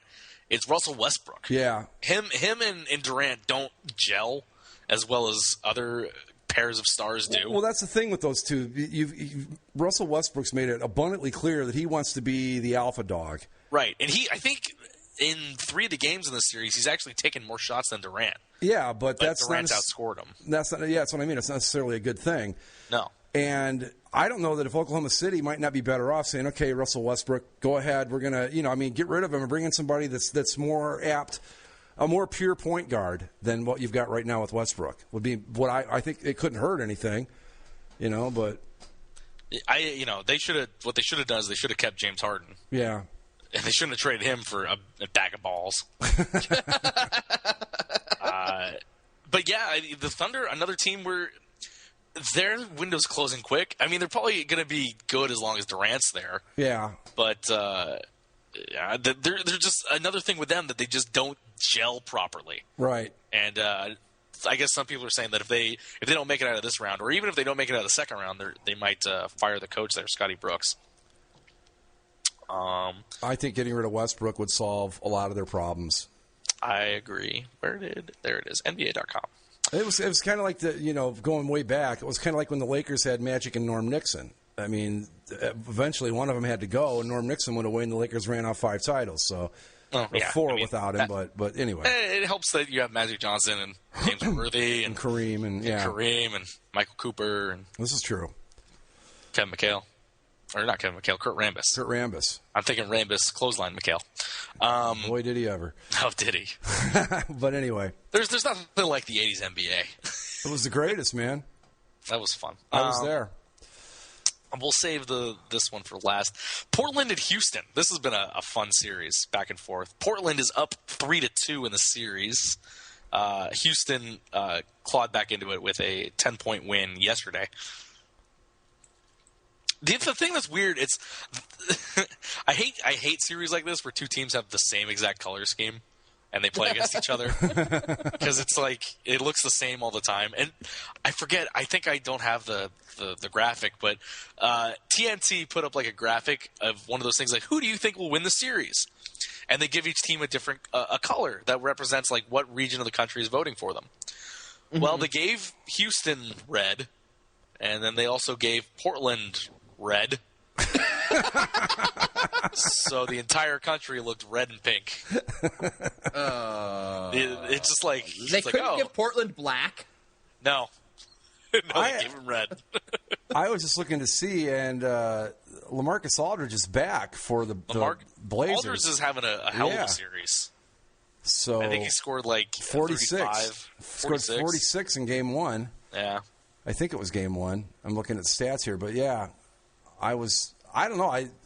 Early on in the season, I thought Portland had a shot at winning it all, but they've kind of slowed down a little bit. They slowed down, but they're looking good. The problem for Portland is they're probably gonna, or whoever wins the series, probably Portland. They play or San Antonio, right, in the next round. So who knows? I mean, maybe San Antonio's old and Portland's youth will get to them, but eh. Now the last series. Lakers, Golden State, and really, this has been an entertaining series as well. Clippers are currently up 3-2. They played Game 6 here, and come on, Warriors, come out to play. This was a game that Game 5 almost didn't take place. In this Game 5 almost didn't. Well, yeah, Game 5 almost didn't take place, but I don't know how much we want to talk about the series there, but this leads into the thing that as great as a first round the NBA has had. Yep. Over one weekend, everything got completely overshadowed. Yep. Donald Sterling, the owner of the Clippers, banned for life, fined the maximum $2.5 million, and the owners are going to try to force him out of the franchise based on some comments he made on the tape telling his girlfriend that he didn't – or his mistress, that he didn't want her seen in public with black people, and specifically this was a picture of her and Magic Johnson. And he didn't want her bringing black people to the game. Right. This guy's been such a tool for his entire tenure in the NBA. Right, and that's what I kind of want to get to, and it's because it's not. I think we all kind of come down to the same part of this. That racism's bad. Racism is bad. But the thing for me is, why now? Right. Why did it take this? Why did this recording from his mistress push this thing over the edge? Because, we have the histories of him being a slumlord. Mm-hmm. We have the histories of him interviewing coaches. This is probably one of the more damning quotes. To potential coach Raleigh Malissimo back in 1983. Yeah. During his job interview with him, he asked him the question, I want to know why you think you can coach these ends. Yep. And then in some of these lawsuits, he's said why the condition of the building is so bad. He says that's because of all the blacks in the building. They smell, they're not clean. And it's because of all the Mexicans that just sit around and smoke and drink all day. I don't like Mexican men because they smoke and drink and hang around the house. Is she one of those black people that stink? Just evict the bitch. I'm offering a lot of money for a poor black kid. There's also stories about him getting guys on the team and then bringing him to these events and showing them off like he was a slave owner. Well, and not to mention the fact of him saying he would like his team to be run like an old plantation. Mm-hmm. Yeah, did he say he wanted a team of poor black kids from the South playing for a white coach? Yeah, something to that effect, yeah. And the thing that somebody else brought up, I was listening to Bomani Jones today, and he said something like, you would think that if the guy was such a racist, then you look at all the guys he's hired. He's hired black coach after black coach after black coach, black general manager after black general manager, because he's one of those people that thinks that he needs a black guy to talk to other black guys. Yeah. So that's my question: is we knew Donald Sterling was a terrible person. We knew he was a racist. We knew he was a despicable bag of shit. But Why is it all of a sudden right now? I'll tell you why. That we try to force him out of the league. I think, and this is what Adam Silver said when he answered that question. Basically, that every lawsuit that was brought against Sterling, he was either found not guilty or it was settled out of court and no punishments were handed down. So, but it was never disagreed that he never said the things that he said, though. Yeah, yes, but from the NBA's perspective, it was like, well, the courts found him not guilty, so we can't really fine him for things that the courts said didn't happen. I guess it was always there. And do you think partly because now that the Clippers are all of a sudden relevant, that they matter? No, Do you think if the Clippers were still last place every year, and then this recording comes out, because really the way this recording came out in the first place is because Donald Sterling's wife is suing the mistress for like $1.8 million. Mm-hmm. And so the mistress, to get back at them, releases the tape that this tape was from back in November, supposedly. And she releases this to try and blackmail them in some form. And then it all comes out this way. So it's kind of stupid how it comes out in the first place, but I don't think it has to do with the Clippers' relevancy. I think the Clippers. I think even if they were like last place in the league, I still think there would be a degree of outrage. I think honestly why it went on for so long. I mean, I kind of just said what Adam Silver said, and then that's the NBA's official line on why he wasn't dealt with earlier. But I'll tell you the real reason why it wasn't dealt with earlier. David Stern was, and I'm going to go on record saying in a purely business evaluation, I'd say David Stern is probably one of the better commissioners out there just for what he was able to do for the NBA brand-wise. But David Stern was also, perhaps not on the level of Donald Sterling, but David Stern himself was a miserable piece of human garbage. And I think in a lot of cases, David Stern had a very loose leash on Donald Sterling and perhaps protected him when maybe a more proactive commissioner would have looked to force him out of the league earlier.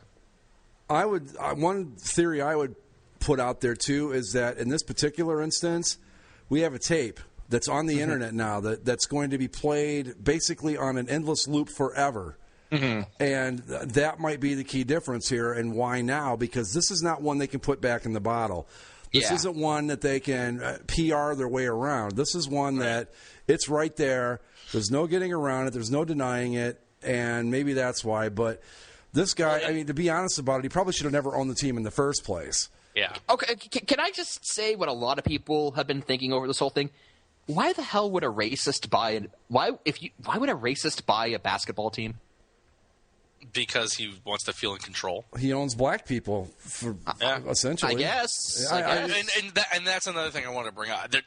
I'll get to that in a second, because I think that's a different conversation to have. Because there was a ridiculous column in the LA Times that just it pissed me off.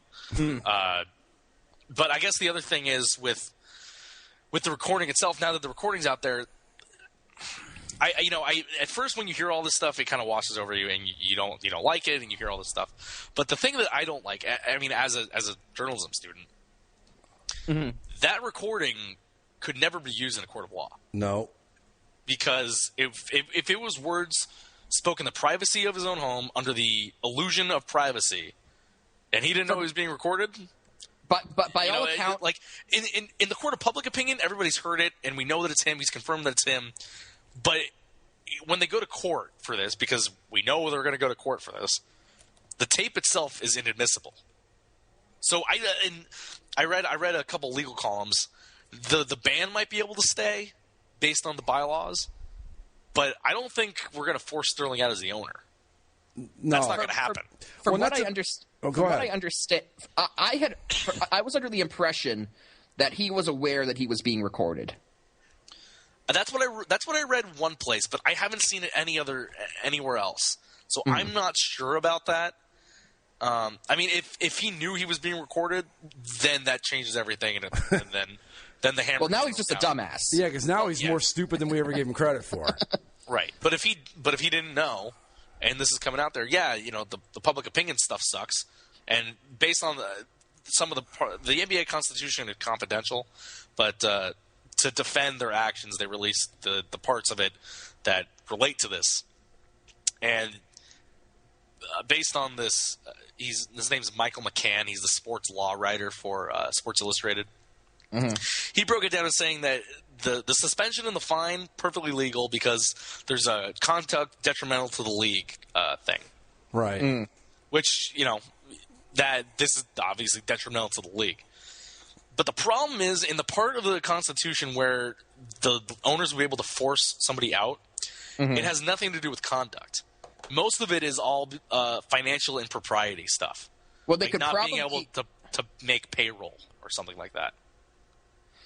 The way I understand it is that it's vague enough to fit what Sterling did into it, but that it's not. But at the same time, it's vague enough that it would be hard to prove. My argument is, and I have no formal training, when it comes to legal matters, but none of us do. No. We're all just reading articles online and pretending we have, and pretending like we know what we're talking about. But from but the way that I see it is that if I'm the judge, and this is the case I get, and Donald Sterling says, Your Honor, they can't force me out as owner because what I did doesn't apply to these guidelines of the league. And, I got to think my judgment would be, well, the rest of the owners feel what you did applies, and the NBA is a private organization that you willingly bought into, and by buying into it, you agreed to abide by these bylaws, and you agreed to abide by the ownership's collective interpretation of these bylaws, and because this is an entirely private matter, the courts have no place here. If they don't want you in it, they don't want you in it. Case dismissed. The one thing with that, and this is something Mark Cuban brought up, because you mentioned how vague it is.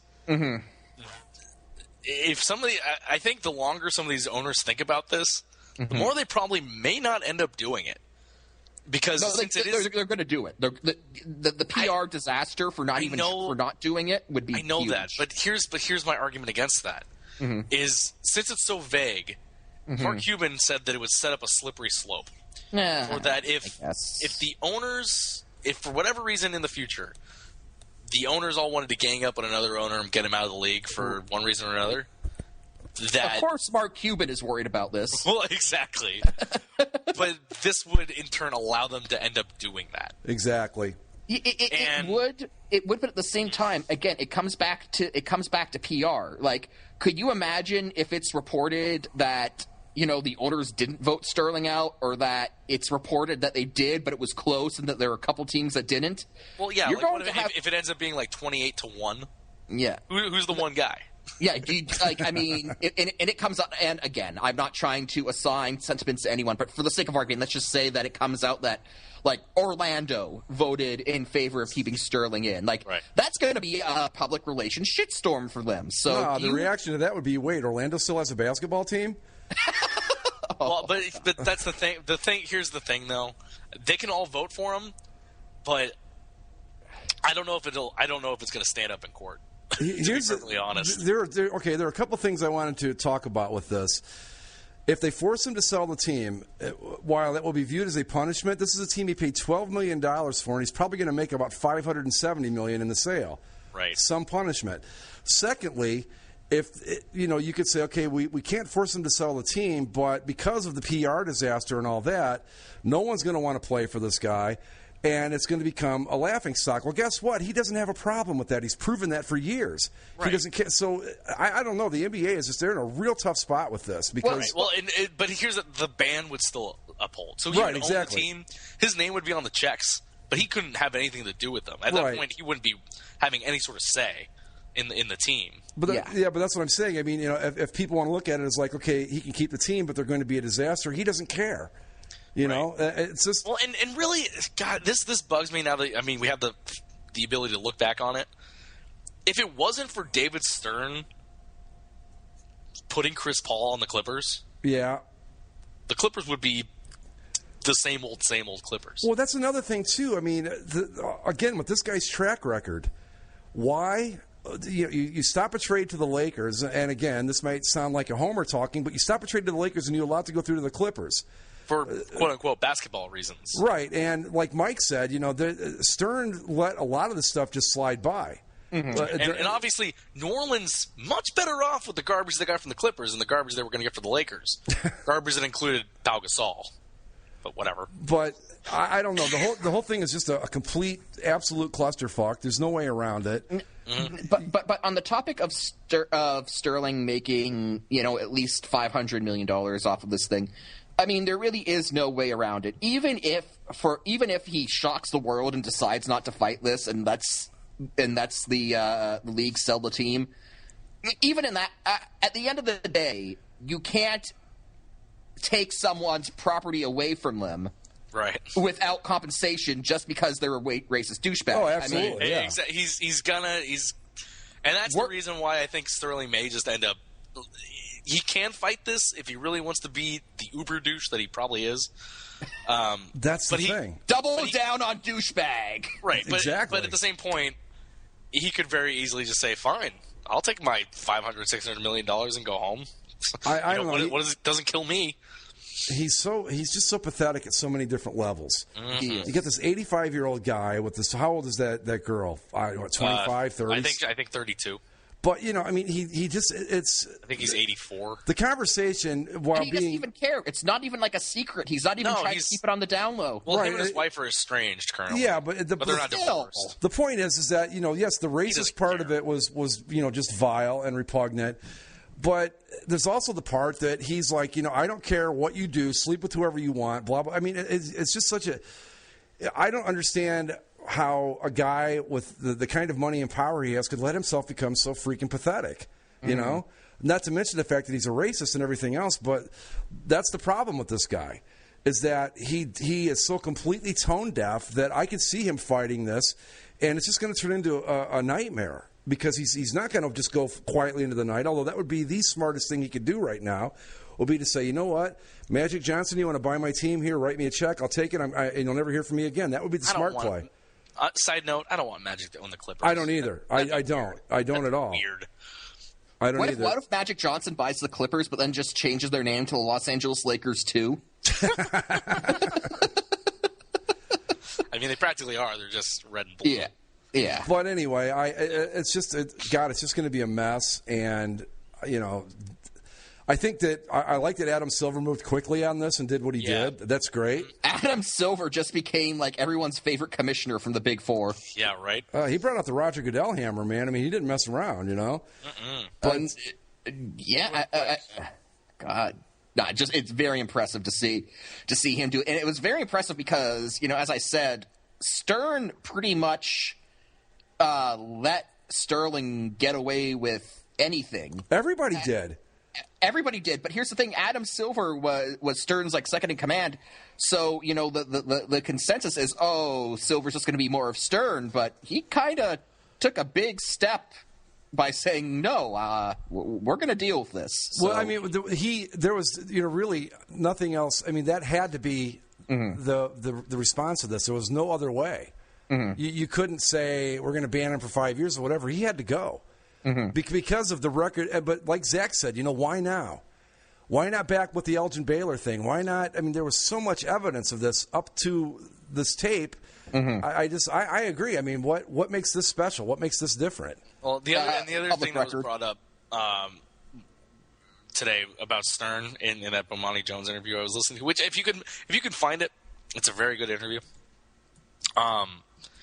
He mentioned that Stern kind of had a policy of whatever the owners do on their own private time is not league business.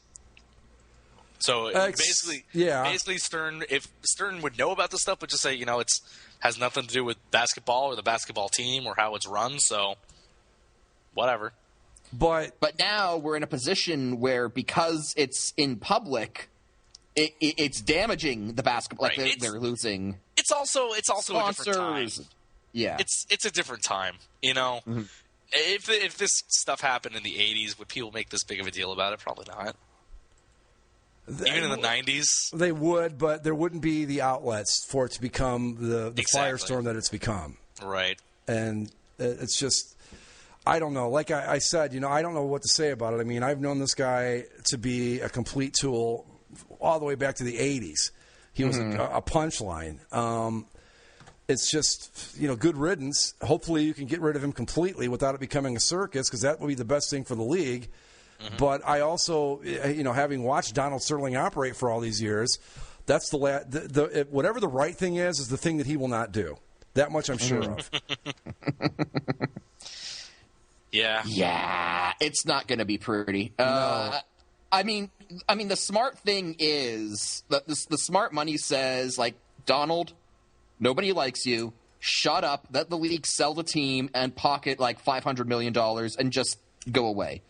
I mean, but he's going to fight it, which is stupid, because even if he fights it and wins and he still gets to remain team owner, his ban for life means he can't do anything with it anyway.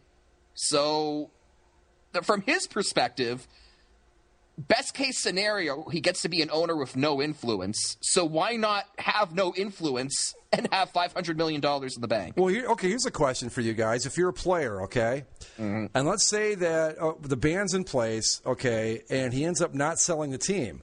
Mm-hmm. Okay, that even though he owns the team, he literally has nothing to do with it. He can't do a thing with it. Would you still go play for him at that point? I mean, is that enough in the eyes of potential free agents down the line or the players that play for him now? Is the lifetime ban on its own merit enough to make things okay to play for the Clippers, even if he still owns them? Honestly, I think it is, because, okay, as we've been saying throughout all of this, everyone's pretty much known that this guy's a racist scumbag, and people still opted to play for him. I mean, yeah, Chris Paul was kind of gifted to the Clippers, but he still chose to re-sign because the money was good, and of course, because this thing has come out the way it has, it's going to make that more difficult. But theoretically, if you're a black free agent and and the Clippers offer you the best possible deal out there, you can, your conscience might object, but you can always justify it now by saying, well, at least he has no influence on the team. It's his team technically, but it's really not his team anymore. And that's going to be enough, I think, for a lot of free agents to justify in their minds when the checks start being written. Right, and the thing too in the league now with the salary cap as it is, if somebody offers you money, you got to take it. So yeah, some of these guys, they're hanging on, and whoever offers a contract, they need to take it, and that's probably what's going to happen. I think that under the circumstances, if he's banned for life, even if he remains the owner of the team, I think that the fact that's enough where you can still look at yourself in the mirror in the morning if you decide to play for him. Right. It's not like you're choosing to play for Donald Sterling. You're just he's right. His name is going to be on your paychecks, but you're never going to see him. You're never going to talk to him. He's not going to sit courtside. I just hope that he has some people in his circle, which I really doubt this, but I really hope he has a circle. But whoever has even a modicum of influence over him, I hope that they tell him to do the right thing and just go the hell away. But apparently it's not. In some of these past lawsuits that he's been involved in, he has been fined money by the courts for the unprofessional and outrageous behavior of his legal team.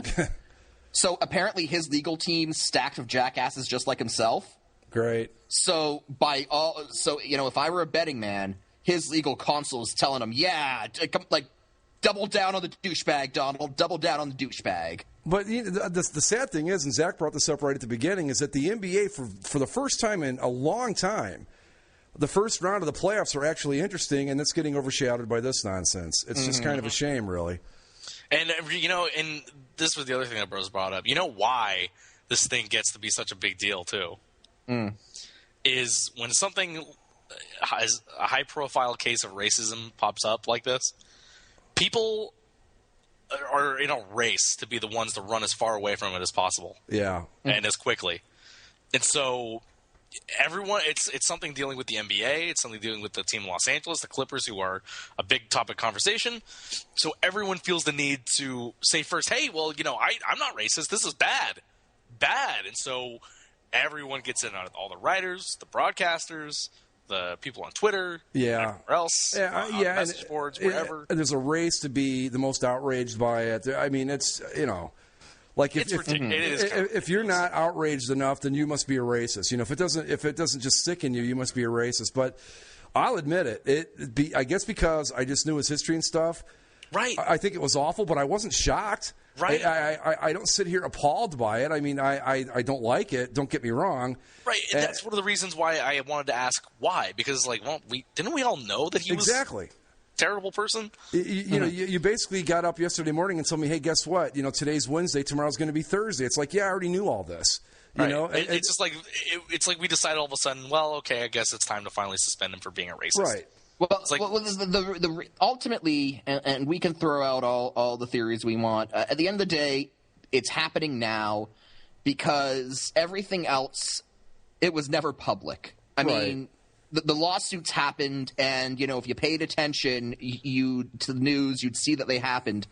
But they were never in a public way that sort of exposed the scumbag that Donald Sterling was to your average sports fan. Exactly. And the other thing because the thing, the lawsuits are housing discrimination lawsuits.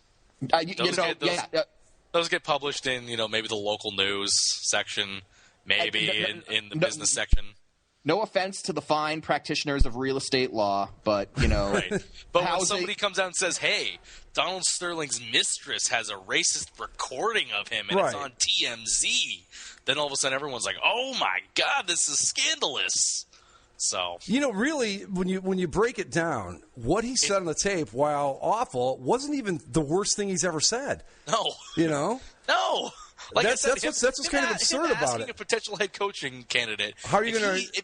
If you think you can coach these ends, that's not worse than just, you can hang out with them, you can do whatever, just don't bring them to the games. Right. You can have sex with as many black people as you want, just don't sit courtside. I mean, I really do wish that I could sit here and make some sort of impassioned speech about how outraged and everything I am. And believe me, this is not to be mistaken for me going, oh, it's no big deal.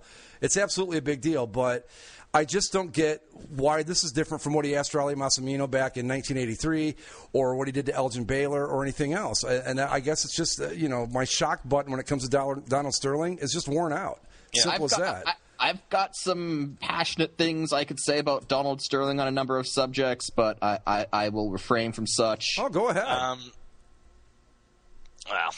I don't think. No, I don't want to. Okay. I'm not going to go there. All I'm going to say is that Donald Sterling's a disgusting human being. Absolutely. I knew that before the story came out. This pretty much just kind of. I guess this exposed Donald Sterling to the wider sports audience who perhaps wasn't aware of his past history, because honestly, for the vast majority of Sterling's tenure as Clippers owner, the Clippers were like a fucking laughingstock.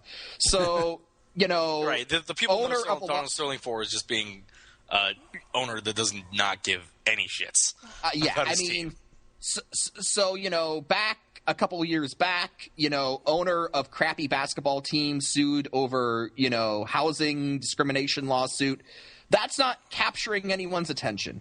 This was, everything kind of just came together to the point where this was public, it was high profile, and it was able to expose Sterling as the person he was to your average sports fan who probably had never really given him much thought beforehand. And that's where I think a lot of the outrage comes from. Quite frankly, I'll be happy when he's no longer in the news, but unfortunately he'll probably stick around for a good deal longer because I don't think he's surrounded himself with enough people who can tell him, Donald, just take the money and go away. I will be the world will be a better place when he's no longer in it. I mean, that's how far I would take it. And again, I don't want this to be mistaken for I don't care or I'm not upset about what he said. I just can't get all fired up about it because I just don't know why this wasn't taken care of a long time ago. If I'm mad at anybody, I'm mad at the NBA for letting it happen for so long that it took this to get us to this point. That's what aggravates me. Because he's a vile, disgusting person. There's no question about it. And he's pathetic on top of it, which just makes it even worse.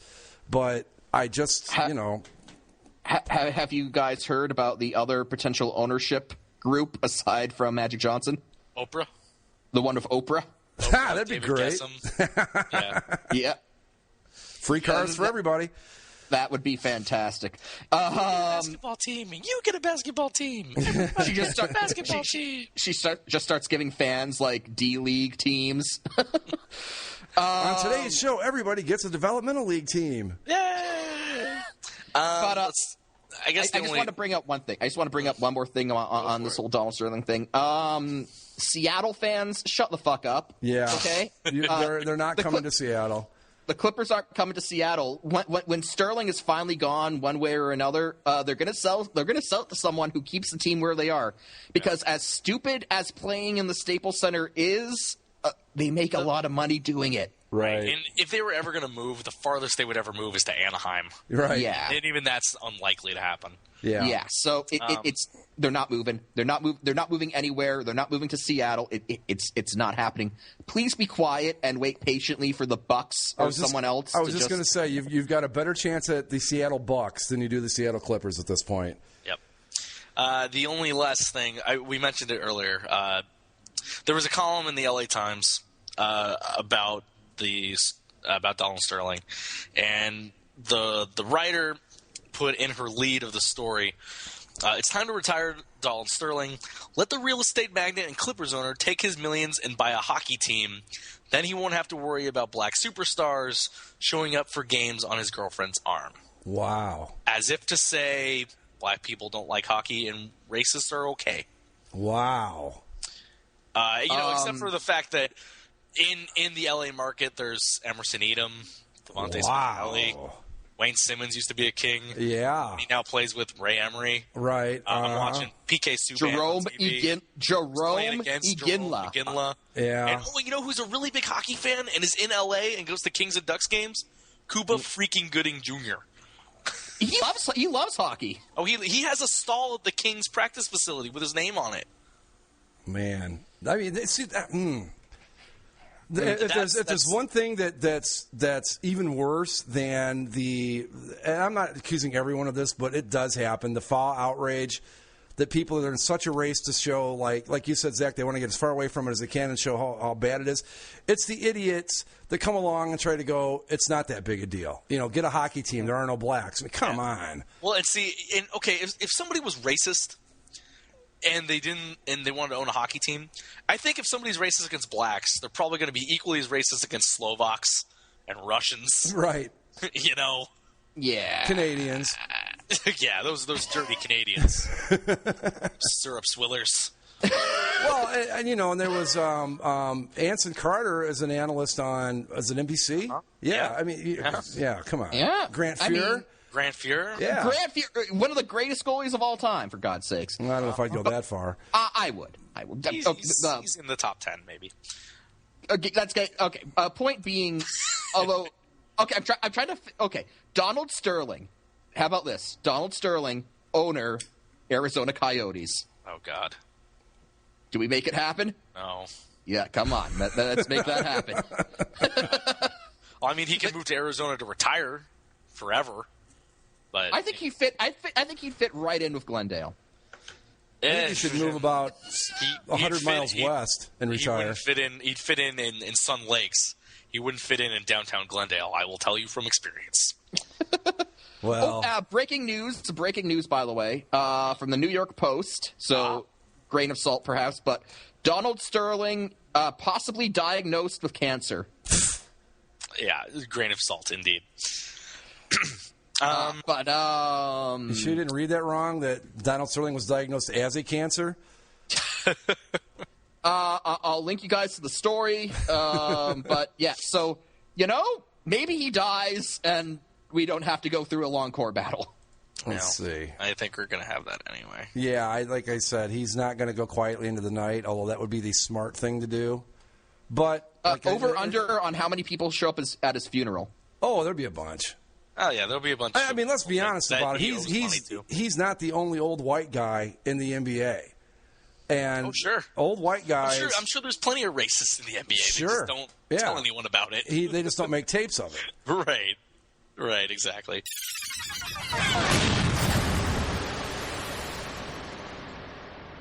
Ladies and gentlemen, without further ado, it's Zach's Tabs. Well, first off, we're going to get into a story of, Jameis Winston, quarterback of the Florida State football team. National champion. He's already been in legal trouble before, but now now he's really gone too far. He's crossed the line. He has been he was cited for shoplifting crab legs. He went into a store, purchased some other groceries. Crab leg. I assume this was at one of those self-checkout things and just didn't put the crab legs in the thing. Mm-hmm. And got home, realized, he did not pay for these crab legs. But like the murderous ruffian youth that he is, he did not go back and pay for his crab legs.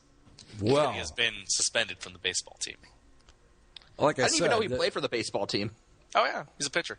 I knew. I mean, the whole allegations of sexual misconduct and all that. That's one thing, but stealing crab legs, that's a bridge too far, folks. I have heard that the crab legs went home consensually. That's what I've heard. So. Yeah, well, James Winston's sure in hot water now.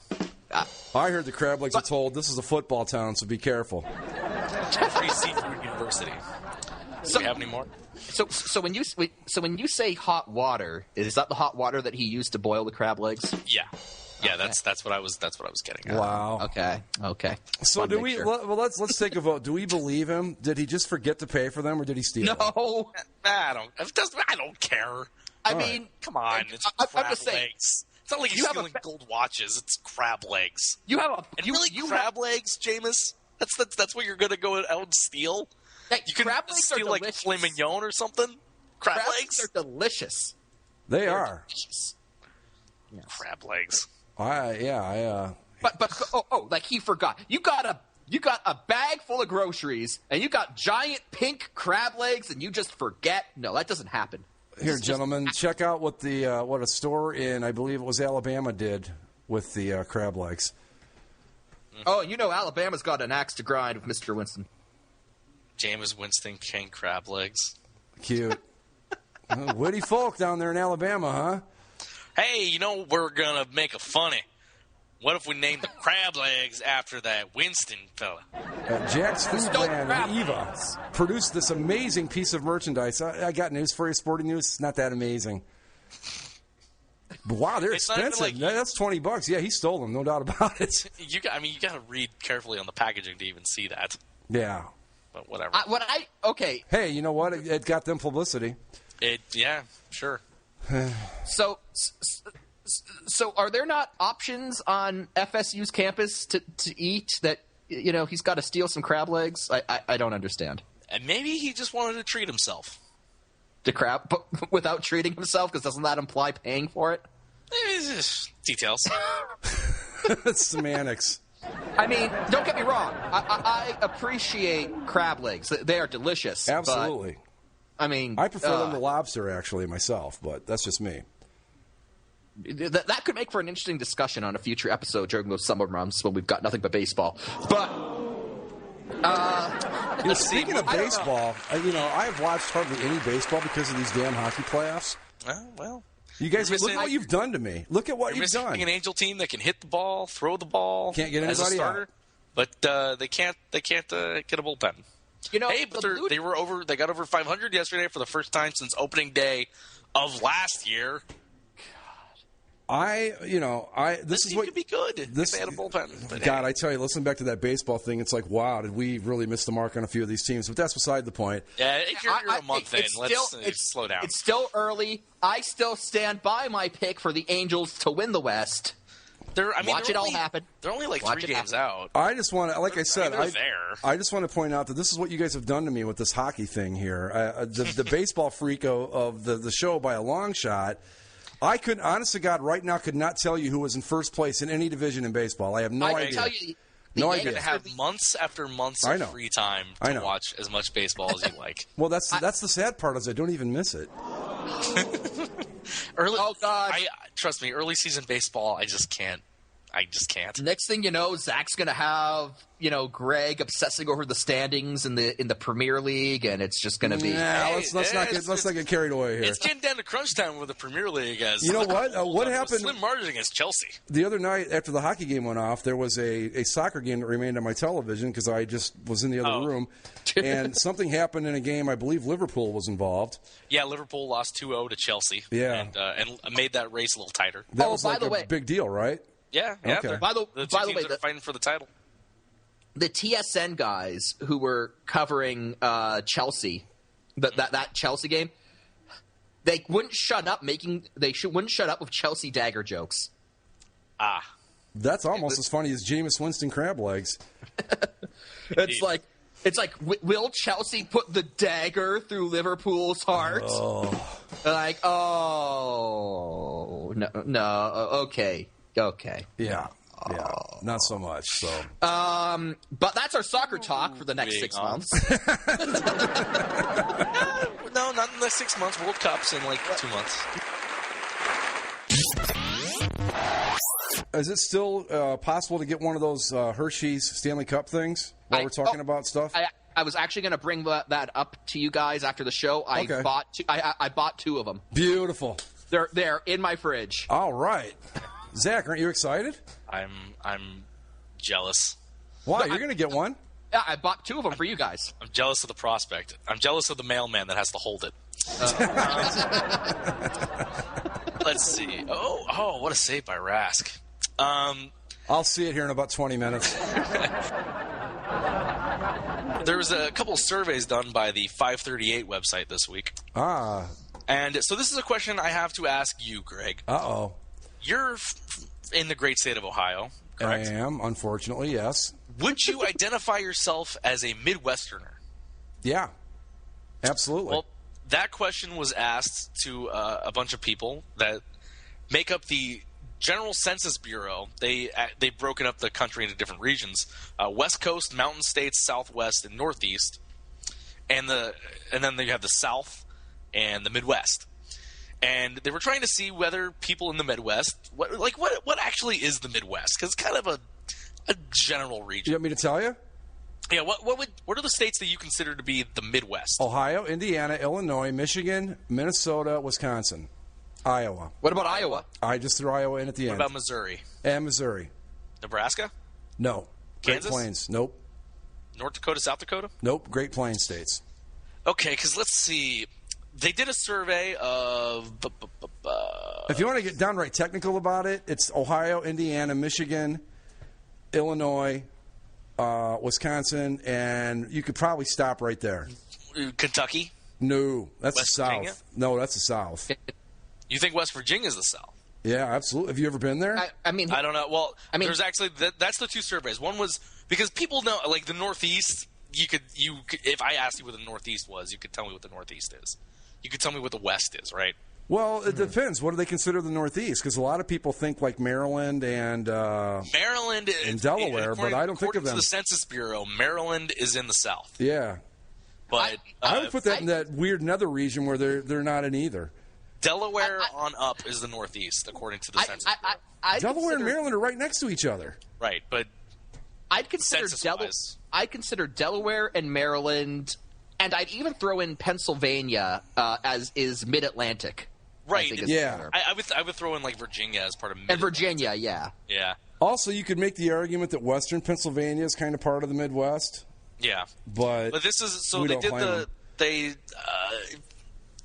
they surveyed like 2,700 people, and of those 1,300 identified as either a lot or some as Midwest. 81% of people considered Illinois to be part of the Midwest. And then you go into the high 70s for Iowa and Indiana. But Ohio is in the only 60%, Minnesota 60 to 50%, Missouri even lower, Wisconsin, Michigan also in the 50 to 60%. Really? Yep. Oh, and we're talking about it. Guess who won the game for Montreal? PK Subban. Excellent. Take that, Donald Sterling and that idiot writer. Yep. Montreal takes a 1-0 lead. But, okay, so... Viva Acadia, or however you say it. So, basically... Yeah, that's pretty much it. According to the survey, basically, Illinois is the most Midwestern of the Midwestern states. Really? According to the survey. No, no. You don't think Illinois is as Midwestern as... I think it's exactly as Midwestern, but it's not more or less than any of the 5 I've listed. And then the weird thing is, in the survey, they had at least 10% of people considered Montana as part of the Midwest, Wyoming, Colorado. No, that's the West. Pennsylvania, West Virginia. I know. That's West. That's the West begins at Colorado because that's next to Nebraska and all those, right? Mm-hmm. Here's how I see it. You got the Northeast, the Southeast, the Mid-Atlantic, Midwest, Great Plains states, and the West, and the Northwest. Now, they did the same thing with the South. And the South was a little bit more sure of what it was. Here's what I pick for the South. Before we get into it, it's really simple. I just see all the states that seceded, and I just say that's the South because they're obviously the ones. They're the ones who didn't want to be in the country in the first place. Right. That's what I consider. I consider most of the Confederate states to be the South. Yeah. Except Texas. I think Texas is Texas.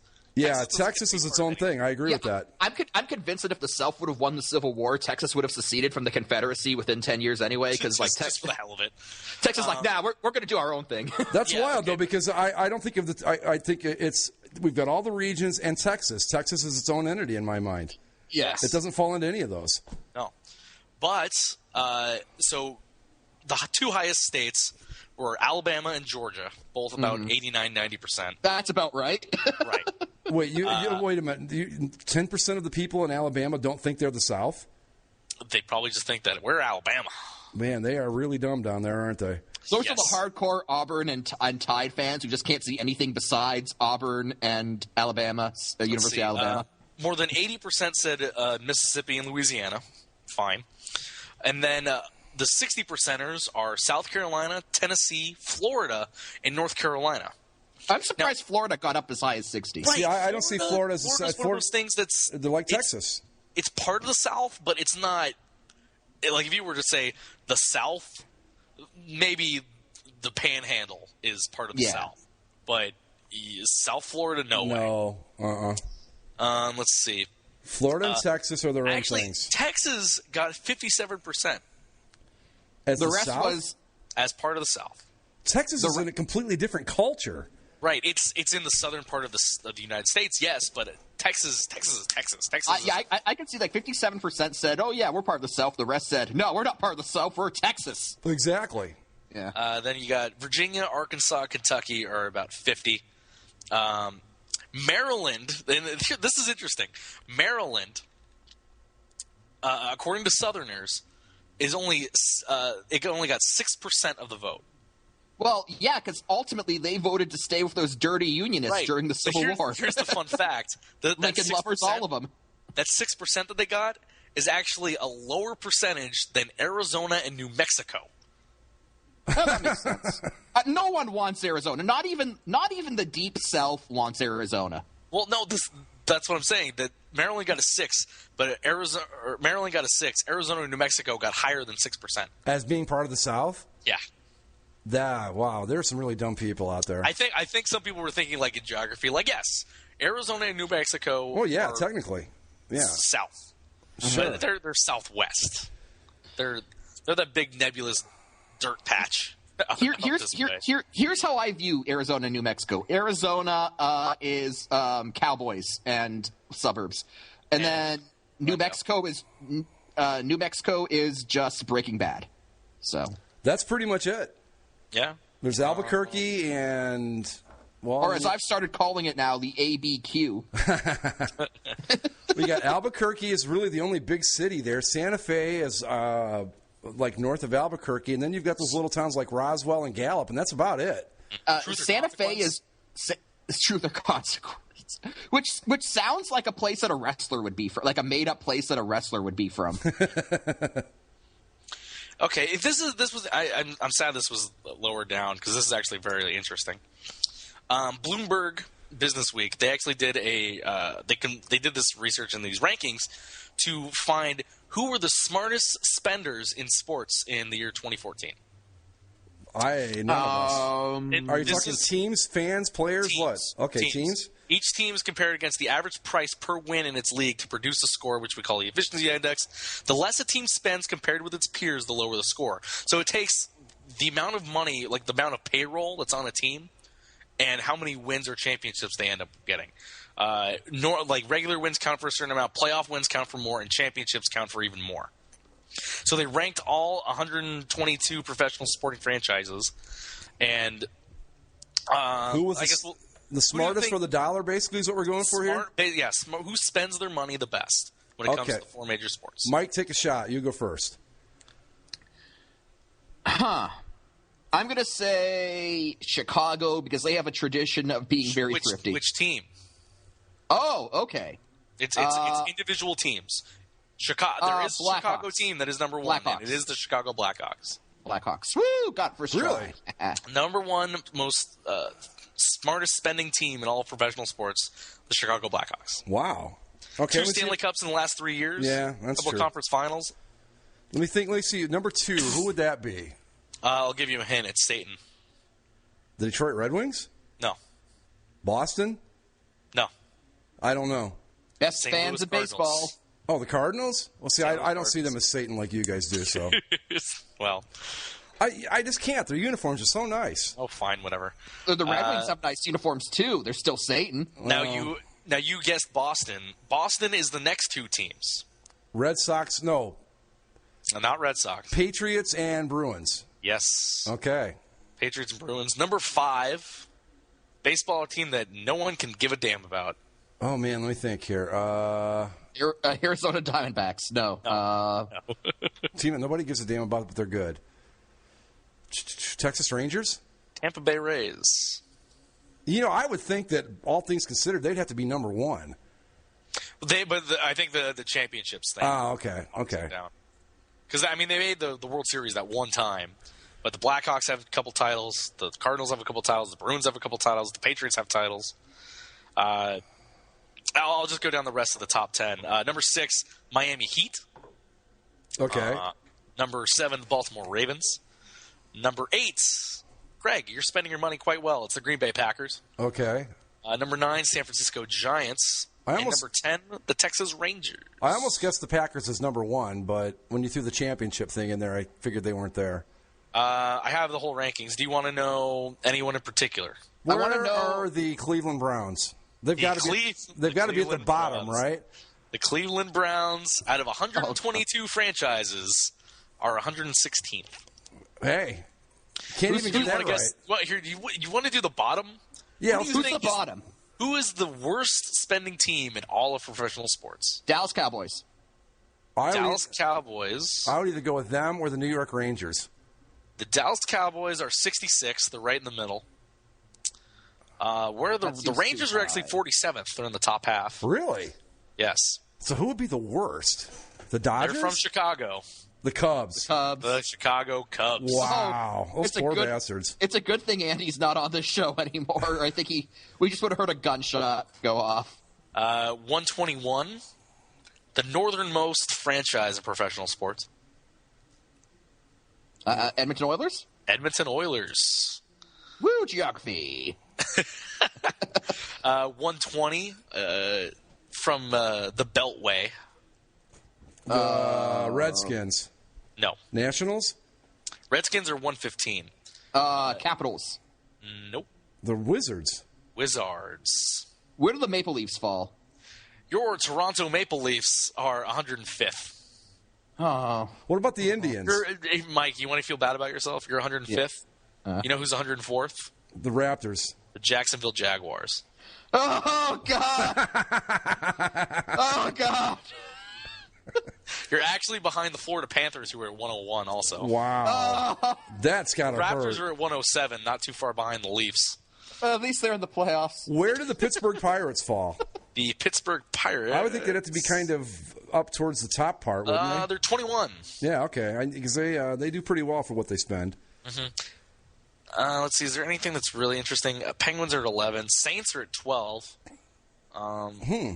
Kings, A's, Red Wings, Thunder, Padres are at 17, which doesn't make a whole lot of sense because they haven't exactly been successful lately. No, but maybe they're not spending what they are. What little success they have is costing them very little or something. Yeah. Wow. Lakers, Seahawks, Spurs. The Chicago Blackhawks, huh? Yeah. That's interesting. I mean, 2 Stanley Cups relatively recently. Yeah. A lot of playoff and regular season success. It makes sense. Yeah, and Greg, your Columbus Blue Jackets, they're 113th.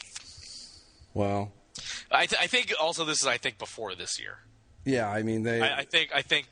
And one nice little. Oh God, the Leafs are going to fall even further. The one playoff series, and since they probably did the start of the research on this, not enough to really move you up that far, I would think. Yeah. That's interesting though. I would have never in a million years guessed the Blackhawks. Yeah, and then you can create your own rankings. You can value if you want to value championships more. You can weight the championships more. You can weigh playoff wins more. Oh, cool! You can sort through the different sports. I'll send you a link. Cool. It's actually an interesting little exercise there in sports business, I suppose. The last tab. Oh. Terror in the Canadian skies. I saw this. What? I saw this. Yeah, that. There was a Budweiser in Canada. They really promote the red goal light thing. So they made a blimp. Don't even get me started. Don't even get me started on those stupid commercials. They made a blimp in the shape of a goal light, and they've been flying it all across Canada to different cities. And they park it over a stadium during a game, and it's covered in LED lights. So whenever the home team would score, they'd light the blimp up. Well, this blimp was at a local stop in where it was this thing, St. John, New Brunswick. Yeah. When, without anyone paying attention to it, it broke free of its tether. And was floating aimlessly amongst the New Brunswick skies. How do you get it to come down? Oh, you just gotta wait. They wait like they wait till it runs out of air. They actually had a warning on CBC in the middle of. I was watching one of the games. They're like, breaking news: blimp breaks free. If you're in, it's projected to go down somewhere in Nova Scotia. So keep an eye out if you're in Nova Scotia. I love the name of it, Red Zeppelin. Yes. That's nice.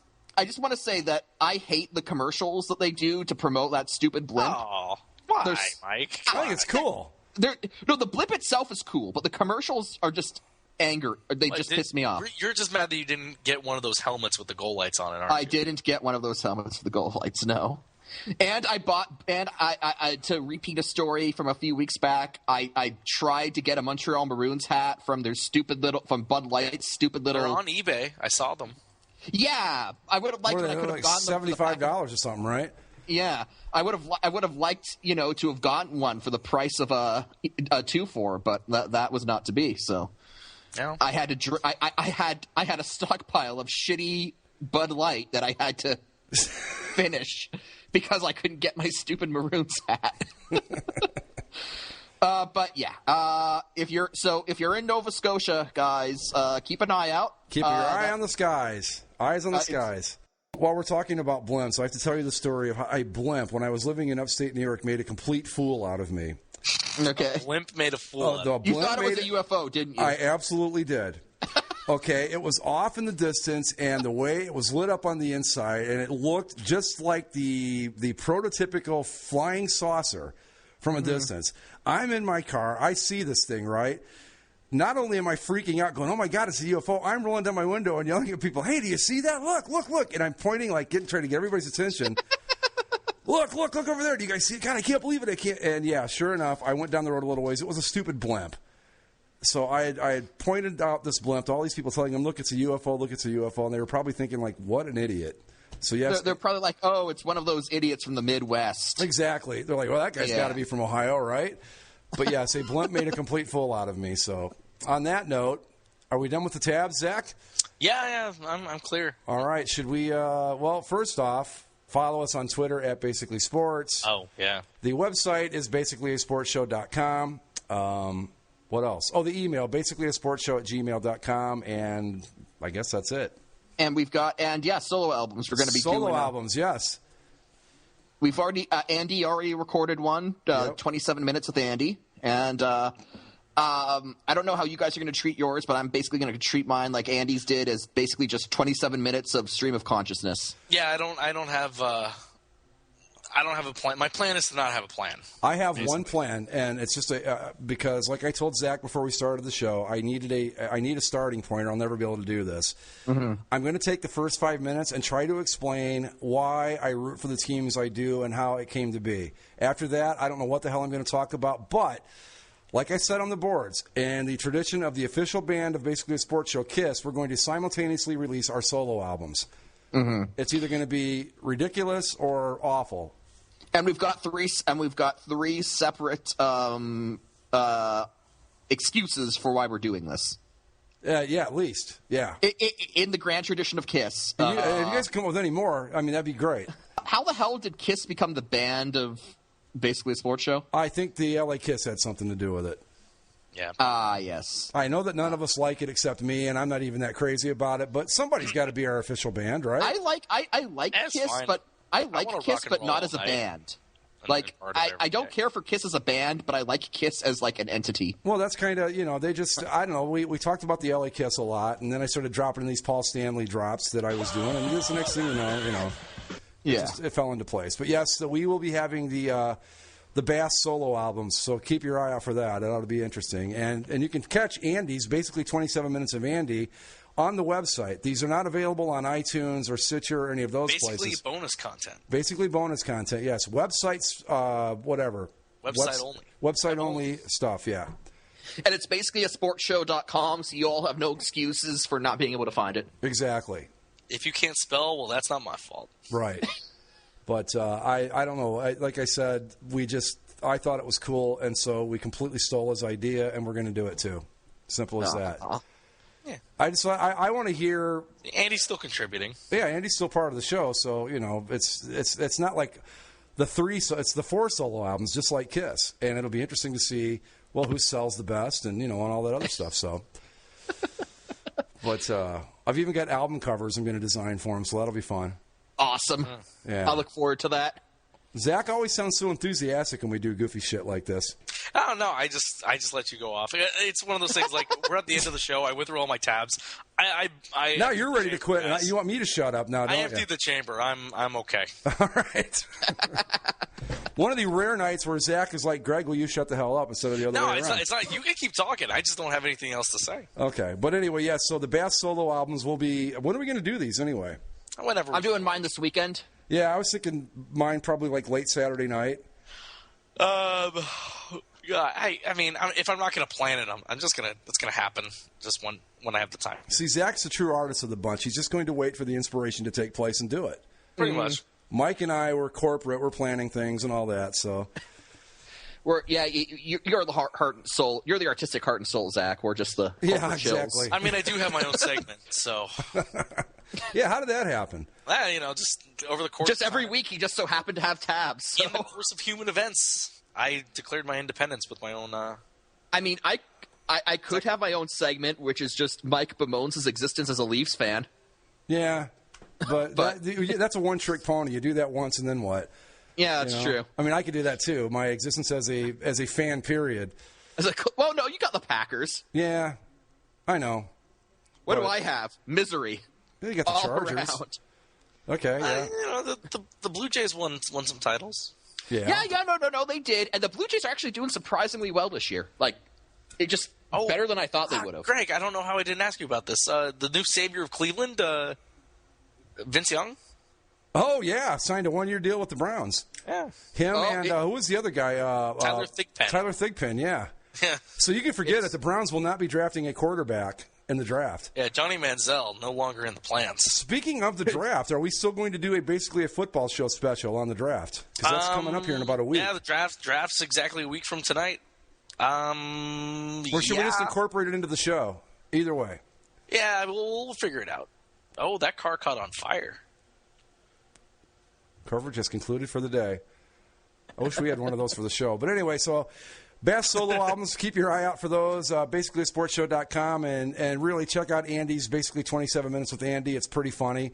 Yeah, it starts off a little slow, but you're just listening to it, and all of a sudden you realize, oh, it's been like a half hour. And I will say this. I was listening to it, and all of a sudden I heard my name mentioned, and it startled the hell out of me because it was the last thing in the world I expected. He was just talking, all of a sudden he goes, oh, Greg doesn't think I like sports. And I'm like, did he just say what I thought he said? And I went back, and sure enough, he did. Well, it's like you're listening to that thing, and I just assume it's like, is he talking to me personally? Like, right now? He's just having a conversation. Yeah. Well, see, but that's what makes a good broadcaster. You're supposed to have a conversation with the people. Mm-hmm. He's just a trip. Andy has the chops. He's just a trip. He's a guy that is just an interesting character study. All right, so anyway, let's wrap it up for this week. Any final thoughts, guys? Keep it up, Canadians. Knock the Bruins out and make me very happy. Go Ducks. Beat LA. Beat the hell out of LA. I will say go anybody but Boston and go Ducks. And baseball, I promise I'll be back. And on that note, we're done. And we'll see you next time on Basically a Sports Show. Goodbye. Bye.